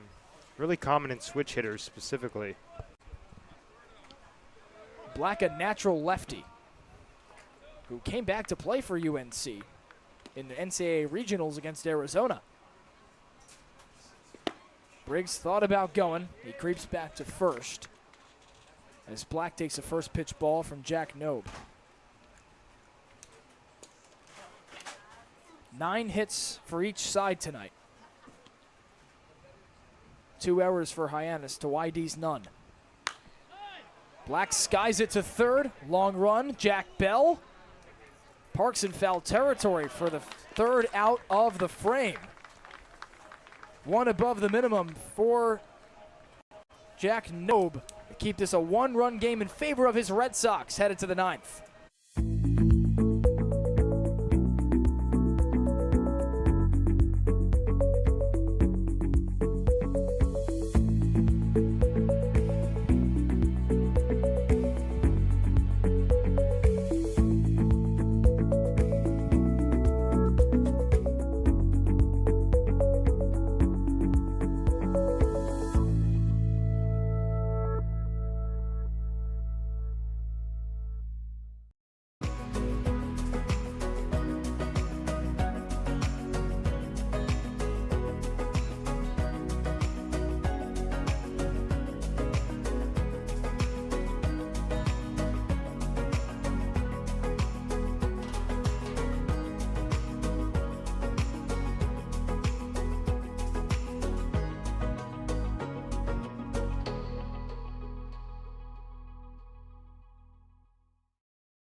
Three outs remain for both sides in another tight battle between Y-D and Hyannis. It's the final time these two teams will meet in the regular season this summer. And so far, the Red Sox, after a quick start to the game with a run in the first inning, battled through 3 consecutive scoreless frames for both sides to scrape a run across in the 8th. And now, or rather in the 7th. Now Ryan Speciak asked for 3 more outs after he went 1-2-3 in the 8th inning with 2 strikeouts from Mitch Carricker. And he's got his guy out on the hill. There's some light action down in the bullpen, but this is the plan for Speciak to go this inning. As mentioned, last time out was July 9th, so it's been a while, so he can go. It's not like he's not used to stretching. Ryan Speciak has gone as many as 3 innings this summer, and his second to last outing against Orleans on July 5th. Each of the last 2 scoreless after Y-D tagged him for a couple of runs in a decisive bottom of the 9th, Graham, on June 29th. Yeah, and so Speciak, he's coming back into this with a fire. He's got a chance to close it against a team that really has put the only blemish on his summer record. Cape League All-Star in his first summer with Hyannis. Leadoff man A.J. Nestler to get things started. Speciak's got the heat. You hear it with the crack of the mitt there. Tops out at 96, or at least he has topped out at 96 this summer. Fastball rests 94-95. 1-0.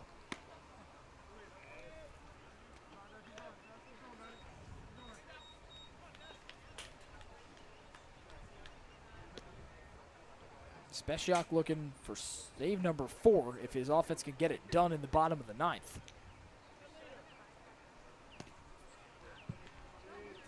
At least credited with the hold.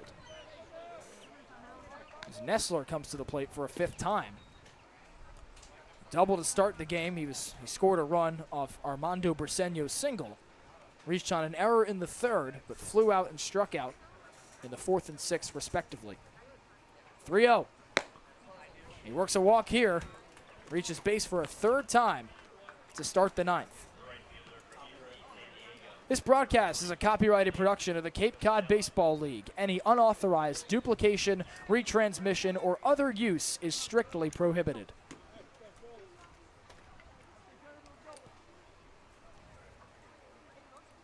Nick Costello for plate appearance number 5. 3 straight strikeouts since being hit in the 1st.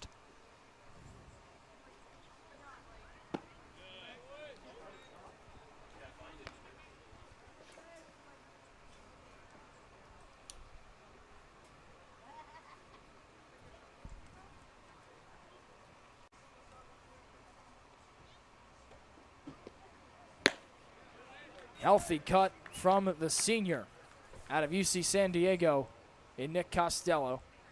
Was just held out of an entire season for an injury in the season that he suffered in the season opener against Pacific for the Tritons. His teammate at UC San Diego, Gabe Camacho, is at first base. In his junior year, the last full season he played for UCSD.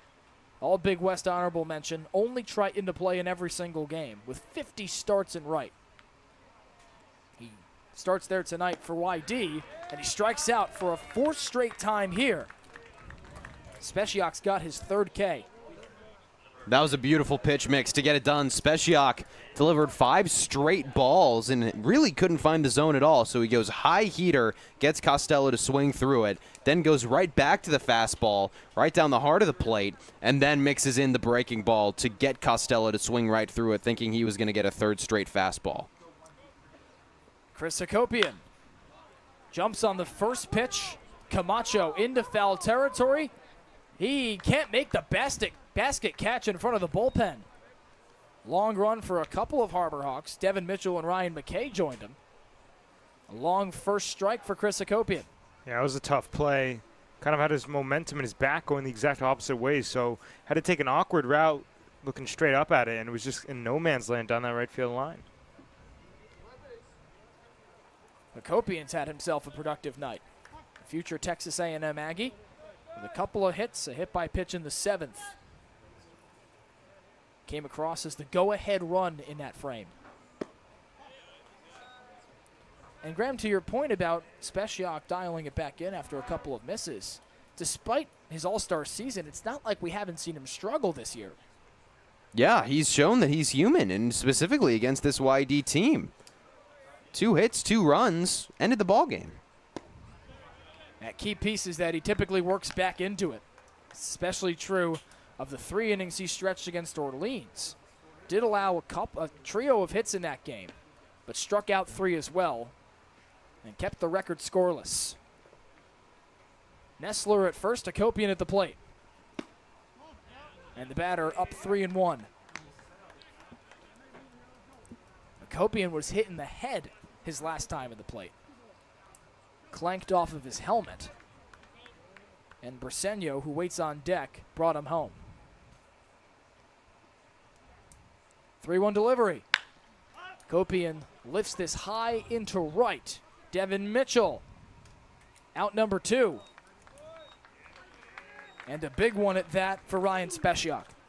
Really big one, and now doesn't have to worry about a double play ball in the terms of pitching low in the zone, so he can really unlock the entire strike zone in this at-bat. Well, very good batter to have as a last hope in the 9th for Y-D.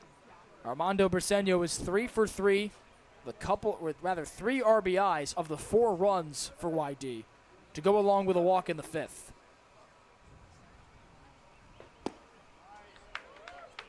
Make that 3 for 4 as the walk went to Will Gasparino, the next batter. Only a ground out in the 5th inning.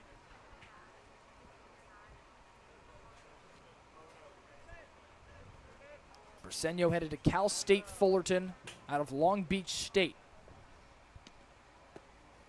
Gets away from Briggs, and off goes Nestler into second. Runner in scoring position, but 2 outs for Briseño. And that could be very costly. Coming back to the end of the game, now a base hit. Very easily bring home Nestler, make this a 2-run game. Briseño in just his 3rd game only had 1 hit before delivering a pair tonight. Or rather, a trio tonight with 3 hits. And the wild pitch sends A.J. Nestler to second base.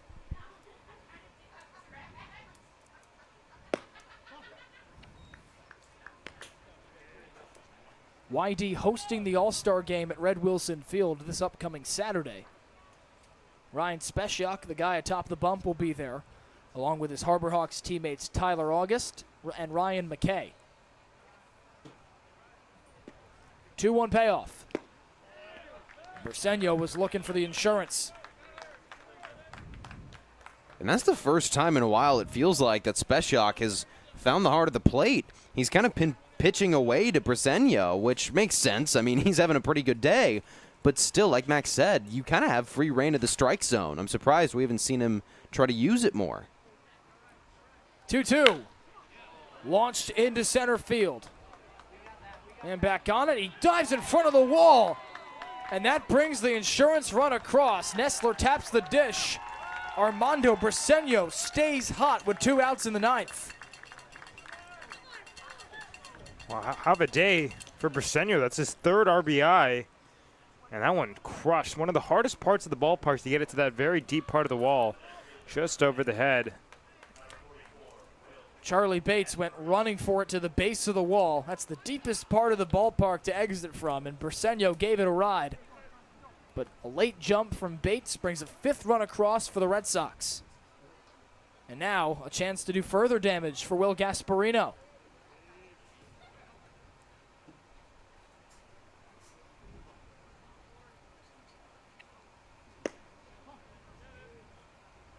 Gasparino headed to UCLA out of Texas in the transfer portal this year. A single in the 3rd brought home a run. He walked in the 5th but was stranded. He's flown out, his other time's up. 1-0. And Speciak gets back in it. Tough break for Speciak, Graham, but not something you can necessarily tag him for. Yeah, I mean, Charlie Bates in center on that double just kind of slowly kept moving backwards. He didn't run into a dead sprint to the wall to try and make that play. Fools Gasparino there. And so I think he just had a little bit of trouble finding it, of telling where that ball was, because it was hit so hard and it was kind of a line drive instead of a fly ball. But the leadoff walk and then the wild pitch, that's definitely going to come back to haunt Speciak, because those were things that were probably at least more avoidable than they seemed. not devoid of any credit either. He did miss his spot.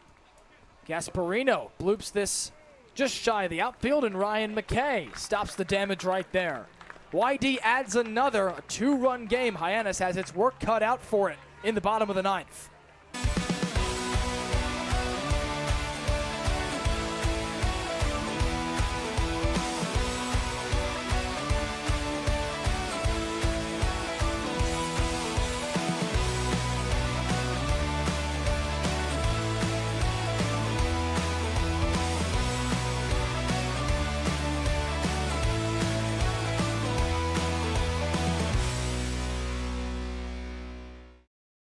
Owning a home means you can protect your family and put down roots in a community you care about. It gives you a place to celebrate the joys of daily living and be together during tough times. But for many on Cape Cod, home ownership is slipping further out of reach. Help make sure the American dream is available to the teachers, public safety professionals, and all the other people who make the Cape a special place. Visit capehousingmatters.org to find out more. Hyannis with its back against the wall. Bottom of the 9th, it trails Y-D 5-3 after the Red Sox scrape across insurance in the top half of the frame. It's appearance number 4 for Christopher Downs. The lefty comes in with, you see there, that 2.25 ERA. He's got a win this season in 8 innings pitched, 9 hits, and that number of 7 strikeouts makes that walks per 9 look pretty good. And he's coming off a pretty good season with Cal Poly. 4.09 ERA over 61 2/3. 25 games appeared in, no starts. But yeah, I mean, that 1.5 whip, that's a pretty solid number for 4 appearances in 1 start with a 2.25 ERA. And interestingly, he's the second lefty that Y-D has thrown up there. The first lefty, Ryder Brooks, was the first relief pitcher. He only allowed 1 walk and 1 hit, which no one really got past second base. The only one that got to second base was Charlie Bates. So the lefties, or at least the lefty, did pretty well. I'm sure Downs is hoping to follow in his footsteps. And so Y-D just going with a plethora of pitchers. Only 1 inning for Noam. No hits, no runs, 1 walk and 1 strikeout. Kind of another example of where Hyannis' free passes have been much more costly. It's not the same for Y-D. 4 straight frames of the pitching change. Top of the order for Christopher Downs. And Jake Schaffner down 0-1. Schaffner's leading off for the 3rd straight game he's played in. All 4 at-bats tonight have resulted in groundouts.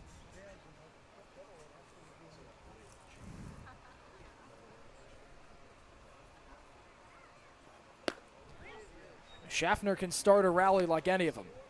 With his lone hit, the last home game against Wareham on the 12th, a double in the top of the 9th. Also with a sac fly in the 3rd in that game. While he was stranded, he did get things going.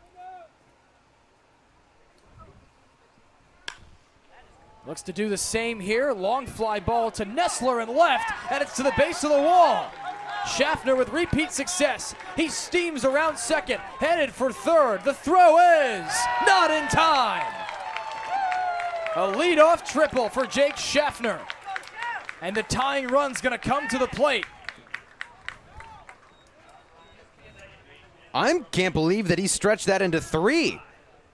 It looked like it was going to be pretty close coming into 3rd base, but Schaffner used his wheels to get around and safely slide into 3rd. That was a really gutsy call from Mitch Carricker to squeeze him all the way around to 3rd base, but such a good hit to send it the other way so high and pretty far as well. And a somewhat lackadaisical cutoff from A.J. Nestler in the left. First ball misses to Ryan McKay. And this is a great situation if you're Hyannis, Max, because McKay has failed not to reach base tonight. 2 walks in each of his last 2 at-bats to go along with a double and a single. 1-0. Count level for Christopher Downs. Trying to get it to Jace Doby as well, the DH. This top of the order has been lethal against Y-D tonight. Doby with 3 hits in each of his last 3 at-bats. Schaffner 90 feet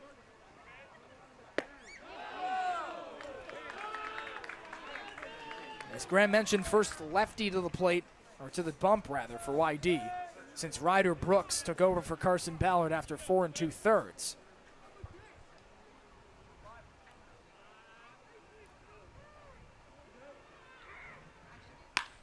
McKay ropes this into right field, and Schaffner jogs in to score. There's some life in the Hyannis dugout as Ryan McKay has just cut it to a 1-run game. Well, have yourself a day, Ryan McKay. 3 hits, 2 walks. He's been perfect. And that time he just pulls it right down the right side and past Yomar Carreras. He has really been using all of the field. His double was to left. His single back in the third was to straightaway center. And then that single pulled down the first base line. It's going to make the infielders so hard to guess and judge where he's going to go because he can use every part of the field. Doby drives this down the third base line. It's going to trickle all the way to Nestler. Station to station for Ryan McKay. And now Hyannis can't not hit. All of a sudden, the momentum in Harbor Hawks' favor. Just keep the good times going. Gabe Camacho. That brings the winning run to first base. And I'm sure vivid images of that sour ending on the 29th between these two teams popping into the minds of the Hyannis players now. Gabe Camacho was one of the players that was on the field for that game.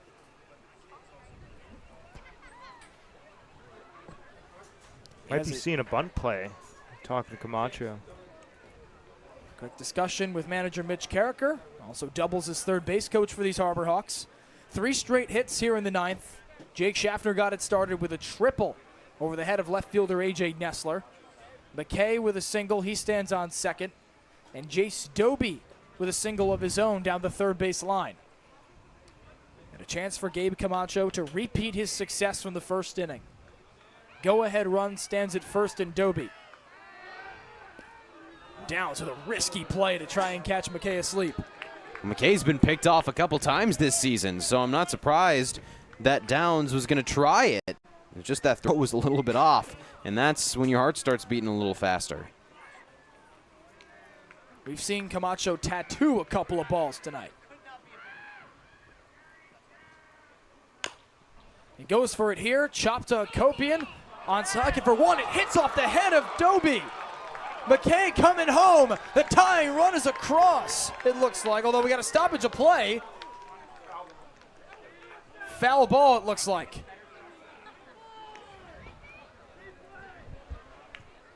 It's first base ump Sam Finn making the call. The first baseman Hakopian rocketed the ball at Jace Doby as he slid into second base. Both runners returned, so instead of a 5-5 game, strike one for Camacho. Chris Hakopian, I think he just gathered it across the line. Yeah, his right foot was out of play. So that deems it a foul ball instead of a royal blunder for Y-D.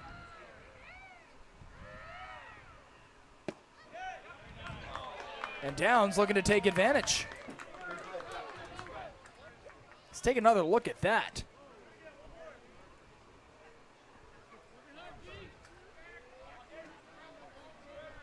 Camacho digs back in on 0-2. The infield pinches. And a good take here from the San Diego Triton. Well, Camacho, his last time up, the only time he lifted the bat off his shoulder was to crank a foul ball down the first base side. Other than that, he just chucked his swing a couple of times, drew a walk. He has looked very, very disciplined at the plate. Belted into center. Gasparino makes the grab, and both runners stay put. For what was an odd sequence, one of a few tonight on defense for both these teams. And now a second out, and just like that, Chris Downs is an out away. That's a really tough out, especially because he hit it so hard. And that shows you how unforgiving baseball is. Sometimes your best swings have bad outcomes.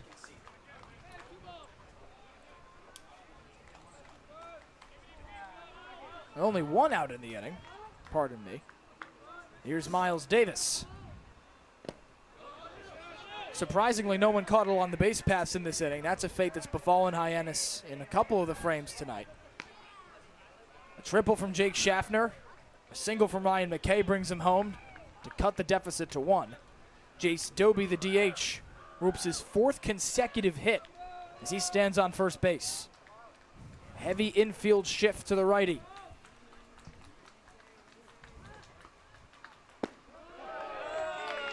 Miles Davis showed such discipline in his first Cape League at-bat a few days ago against Catuit, Max. Some of that discipline would really be useful for Hyannis right here. Worked a walk in the first inning. 2-0. And the breaking ball locates.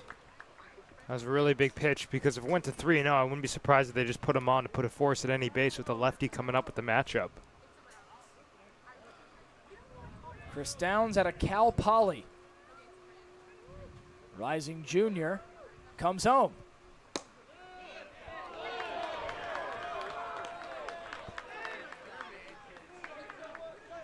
Hyannis dugout looking for everything in this decisive 9th inning.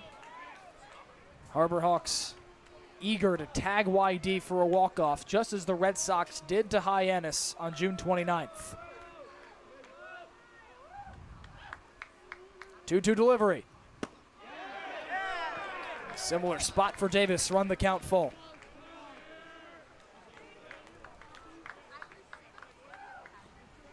Miles Davis out of the Southwest College of Florida in Sarasota. Rising sophomore and a native of Marion, Iowa. Does he have some magic in him? 3-2. Checks the swing. He went. And now, just 1 out remains for Hyannis and Charlie Bates. It's kind of poetic the way it's unfolding. Bates, the guy who went to the big slump, he's been on fire lately, been kind of the heartbeat of this team during this skid Hyannis has gone through. He's got a tough matchup ahead of him with the left on left. You mentioned the story writing itself, Max. Charlie Bates with a particularly tough outing. The last 2 times he faced Y-D. Didn't play on the 3rd, but on the 4th, 0 for 4 with a pair of Ks. And now as good an opportunity as ever to get his revenge. Final meeting between these squads this summer. 1-0. And Bates showing Graham some of what has gotten him his swagger back. Yeah, his discipline. He controls every plate appearance that he has right now. He's drawn 2 walks today already to kind of say that that's true. Doby on first, McKay on second. Bates looking for the walk-off in 1 swing. Christopher Downs atop the bump, led up 3 straight hits to start this 9th. Triple from Jake Schaffner, 2 singles from McKay and Doby. Fly out for Camacho and a strikeout at Davis has Hyannis down to its final out. 2-1. Bates in a hitter's count. Devin Mitchell waits on deck. He's flanked a walk and a single with a couple of strikeouts. Hyannis is preparing for extras with a lefty in the pen. A lefty at the plate, Charlie Bates, and atop the bump, Christopher Downs. 3-1. Bates fights it off. It's been 2 fastballs at the top of the zone that has induced the only swings at this at-bat for Bates. That breaking ball was missing well outside as we look at our strike zone on the official game day, and if he can only feel for the fastball, I'll probably go right back to it. Decisive at-bat of the game on deck here. 3-2. Bates lives to see another day.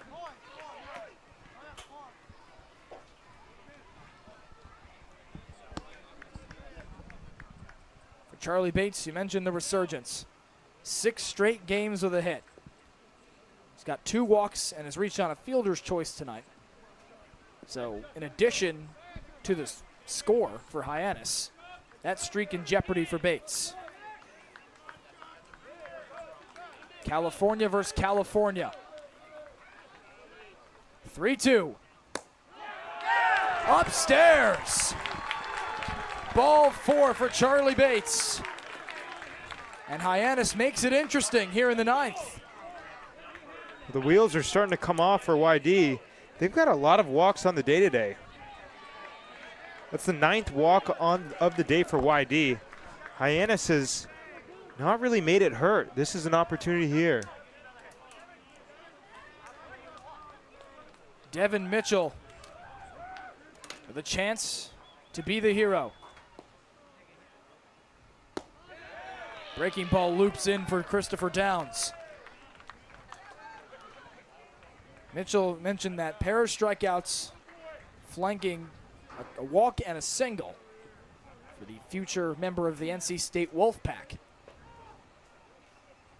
0-1. Mitchell a bit swing happy. Doubled up in the breaking ball. I have a hard time seeing him triple up. But on 0-2, you have commanded this at bat. You don't want to leave anything over the middle. Probably go with the fastball in the black. Scott Pickler with no one in the bullpen. It's Christopher Downs' game to finish.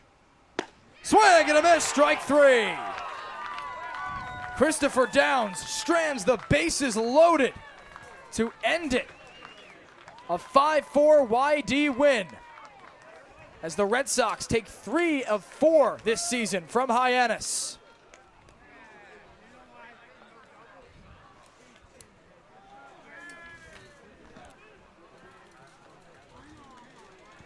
Only the 6th strikeout of the night for the Harbor Hawks. 3 of them come from Devin Mitchell. A triple from Jake Schaffner along with a couple of singles from Ryan McKay and Jace Doby. Not enough after Charlie Bates extends the game with a crucial walk in the 9th. And Max after that, Devin Mitchell with the theme of the night for Hyannis. Yeah, it's a tough one. And we've talked about how Hyannis' free passes have been magnified because of the fact that the opponents have cashed in on their walks. They're hit by pitches. Tonight, Harbor Hawks got walked 9 times, and they weren't able to convert. A game that Y-D started hot off the jump with a run in the first inning. Hyannis punched back anytime it could. In the 8th, the go-ahead run comes across after Chris Hakopian's hit. And in the 9th, Y-D's insurance proves extra valuable as the barrage in the 9th from Hyannis brought it to a 1-run game. But credit Christopher Downs for shutting it down after Hyannis loaded the bases in the last frame. We got Hawk Talk Live coming up. Post-game show on deck here on Cape League TV. Stick around after the game.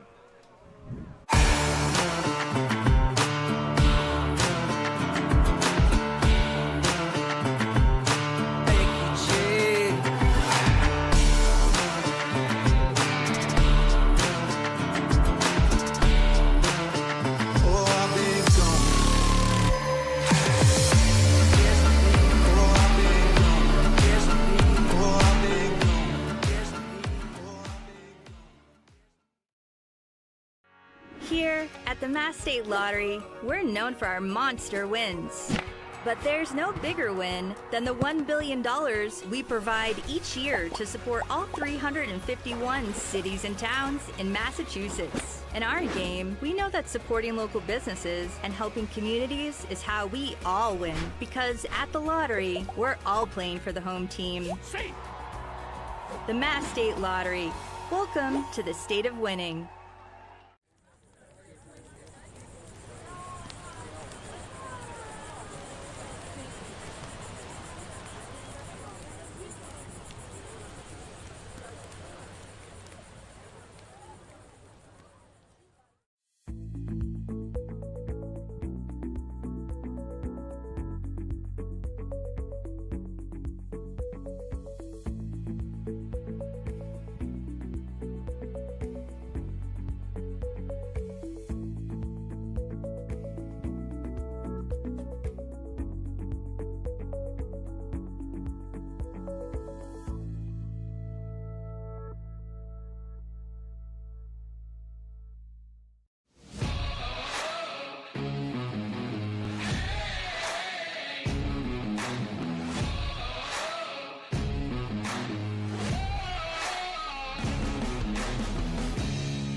time for Hawk Talk Live after Hyannis falls to Y-D for the third time out of 4 games this season. A 5-4 decision, as you see there. The Hawks get a July high 12 hits, commit a couple of errors. There's one more than on the scoreboard, that is, it reflects.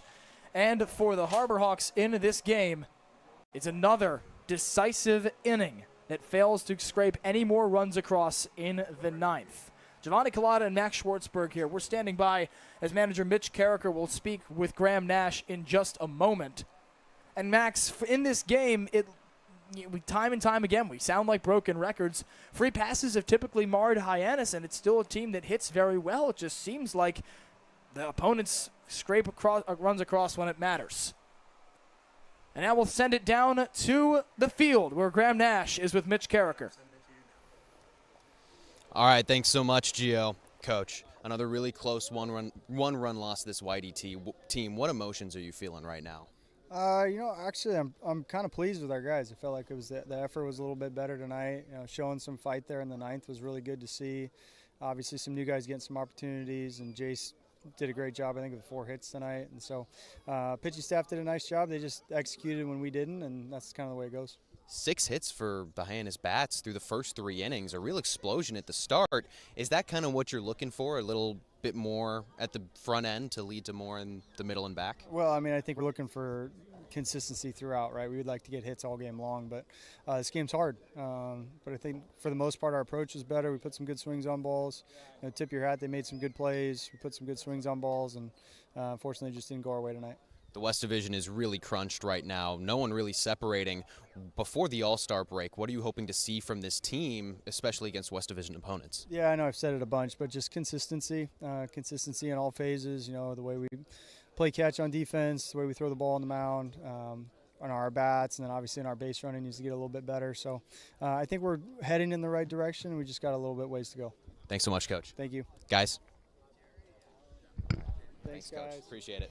Thank you, Graham. And Max, you heard Coach say it right there, that consistency is all he's looking for. He just hasn't had that in the last couple of games. Yeah, and it's been a tough stretch for Hyannis, considering the fact that they have showed some signs of improvement over the last couple games, but it just doesn't seem like they're able to convert and get that back in the win column. And as we welcome you into the broadcast booth at McKeon Park, Giovanni Collada with Max Schwartzberg on Hawk Talk Live after Hyannis drops to Y-D. I think the most interesting part of this recent stretch, Max, where free passes haven't been at the forefront of the problems for Hyannis, is the fact that we've asked Mitch Carricker time and time again, what specifically is causing these problems? Is it free passes? Is it lack of fastball command? He's given every answer in the book, but it just seems to be inexplicable at this point, Max. What, for Hyannis, how do you try to adjust from this? Well, what they have to do is control the controllables, and the free passes were better today, and really all they can look at is just trying to execute better in that category. Of course, the offense showed some life in the last inning, but they were unable to convert on the final time. But if they want to move forward and be successful, they're going to still have to limit the walks, the hit by pitches, the errors, all of which had a big impact today. Of course, we look to the offense for not being able to complete the comeback, but, I mean, while Y-D did issue 9 walks in the day, Hyannis didn't convert. Most of the time, that's not going to happen. Both hit batsmen tonight, for instance, came across to score. One of those guys, Chris Hakopian for Y-D. We continue to bring up his name as an X factor in every game, Max, because of how good he is, and he showed it again tonight with a 2-hit night. Yeah, he was really good. And, Hyannis, they have their scouting reports. They're going to try to control who they can, but sometimes they get the better of you. And a lot of it is being wild inside the strike zone, because Hakopian didn't even draw a walk today. He did get hit by 1 pitch, but if you're missing over the heart of the plate, that's when you run into a lot of trouble. Guy that's only struck out 3 times. Very difficult out in this order. And credit Hyannis pitching. For as much as it struggled with the Y-D bats, it did strike out 8 again, Max. We heard Coach Carricker say in the interview with Graham just now that he's looking for more consistency, yes, from everywhere, but especially from that pitching staff on the kinds of balls they throw, and we've heard him talk about the fastball ad nauseum this season. But the most interesting thing that we talk about on the pitching staff that we've observed, Max, is the fact that starting pitching seems to do very well.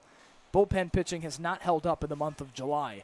Thomas Crabtree tonight started out with that run coming across, was able to mitigate the pressure at some point, but what do you make of the way the bullpen's playing right now? I mean, I think they're on the come-up, right? They look a lot better than they did maybe a week and a half ago. There's a couple really good relief appearances sprinkled in there, And I think that, if they're able to have some more consistent relief outings, it's going to look a lot better. And Crabtree, he wasn't sharp, to say the very least. I mean, he only had 1 earned run, but 3 runs on the day. A lot of that marred by errors, one of his own missing a catch. And we get back to the same conversation, back to square one of how free passes are amplified. So if Hyannis wants to move forward, it's going to be regression to the mean. They're going to need to continue to limit errors, have the bullpen be better, which they have over the last couple of days, to credit where credit is due.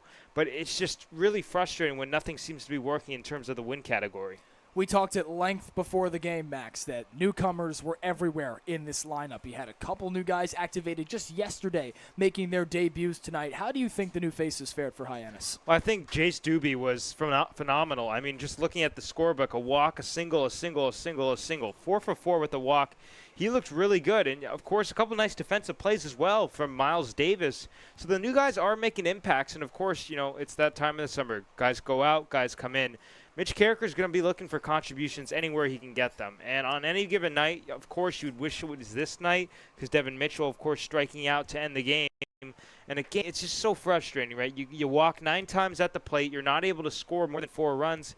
It amplifies that walk in the 9th inning that led to an insurance run for Y-D, because then we'd be sitting with the tie game where we go to extras, and then you got a chance to win it with the ghost runner. So, again, I mean, Mitch Carricker and the Harbor Hawks team, they have to be frustrated, but I think that if they keep playing baseball to this caliber, it's going to get better. Of course, tonight was one that you really would like to win, considering how many free passes Y-D gave out. But there was a lot of contributions from the new guys. We also have heard Coach Carricker say time and time again that he feels that the balls are just not dropping. The pitches are just not hitting their locations. And once they start to do that, the stats show it, Max, as you said, that this team will begin to play better baseball. Let's remind the viewers, Max, that Harwich, the Cape League champions a year ago, didn't win a game for 17 days and still won the Cape Cod Baseball League. So it can come from anywhere and everywhere. A team that Hyannis has had a couple of wild games against is the Bourne Braves. That's where Hyannis heads tomorrow, back to Doran Park, where it captured an 8-5 win on June 19th. And Max, after the 5-hour marathon that Hyannis lost here, the Braves in last place in the entire Cape League. And then we say last place, but they're only separated by about 4 points. Of course, that probably changing with Hyannis' loss tonight. We'll be scoreboard watching. I'm sure you guys will too. But Harbor Hawks going to look for a little bit of redemption. That was a really tough loss. It just seemed like a game that literally would never end. And for Hyannis, it's one that they want to turn the page from. We thought they did that with that 9-5 win against Falmouth a couple days ago, but then it's right back to square one over these last couple days. So for the Harbor Hawks, they're going to want to, broken record once again, control the controllables, limit those free passes, and I guarantee it, if Bourne's going to walk as many as 9 guys tomorrow, Harbor Hawks are probably going to win that game. This was just kind of an exception. The runners in scoring position hits weren't timely tonight. Of course, that 9th inning, a very disappointing ending considering the insurance run. So, I mean, if the Harbor Hawks still play like this, where they're able to limit that as much as possible, still wasn't that clean, it's going to be a lot better than last time. The Hawks battling through the month of July. It hasn't been kind to them, but still a lot of time to go with a well-deserved All-Star break for all 10 of these teams, and perhaps an opportune one for Hyannis as it comes to the stretch of the season. That'll do it for us here on Hawk Talk Live. For our entire crew here on Cape League TV, for our producers Charlie Adams, Daniel Bottolino, and Sam Montag, for our sideline reporters Ava Fernandez and Ethan Wax, my partner Max Schwartzberg and Graham Nash, I'm Giovanni Collada saying so long and good night. I think, Dean, they're allowing you to find your own success and your own true independence.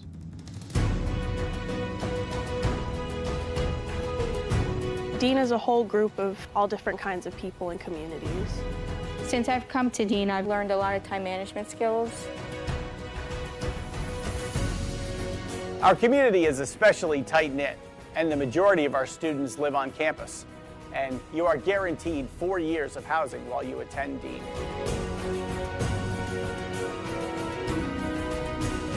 Dean is just full of opportunities for you to embrace, to welcome, so you can change yourself to who you want to be and form your career for the future. So go through that, all right? Think that way.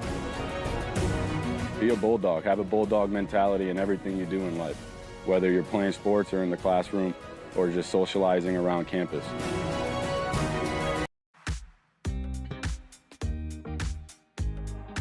When it comes to delicious food, the best place to start is with great appliances. And Cam Appliances is your one-stop shop for any budget with brands like Thermador, Viking, Bosch, GE, and so much more. Cam Appliances, sales, delivery, installation, and service in the heart of your home with locations in Hyannis, Nantucket, and Hanover.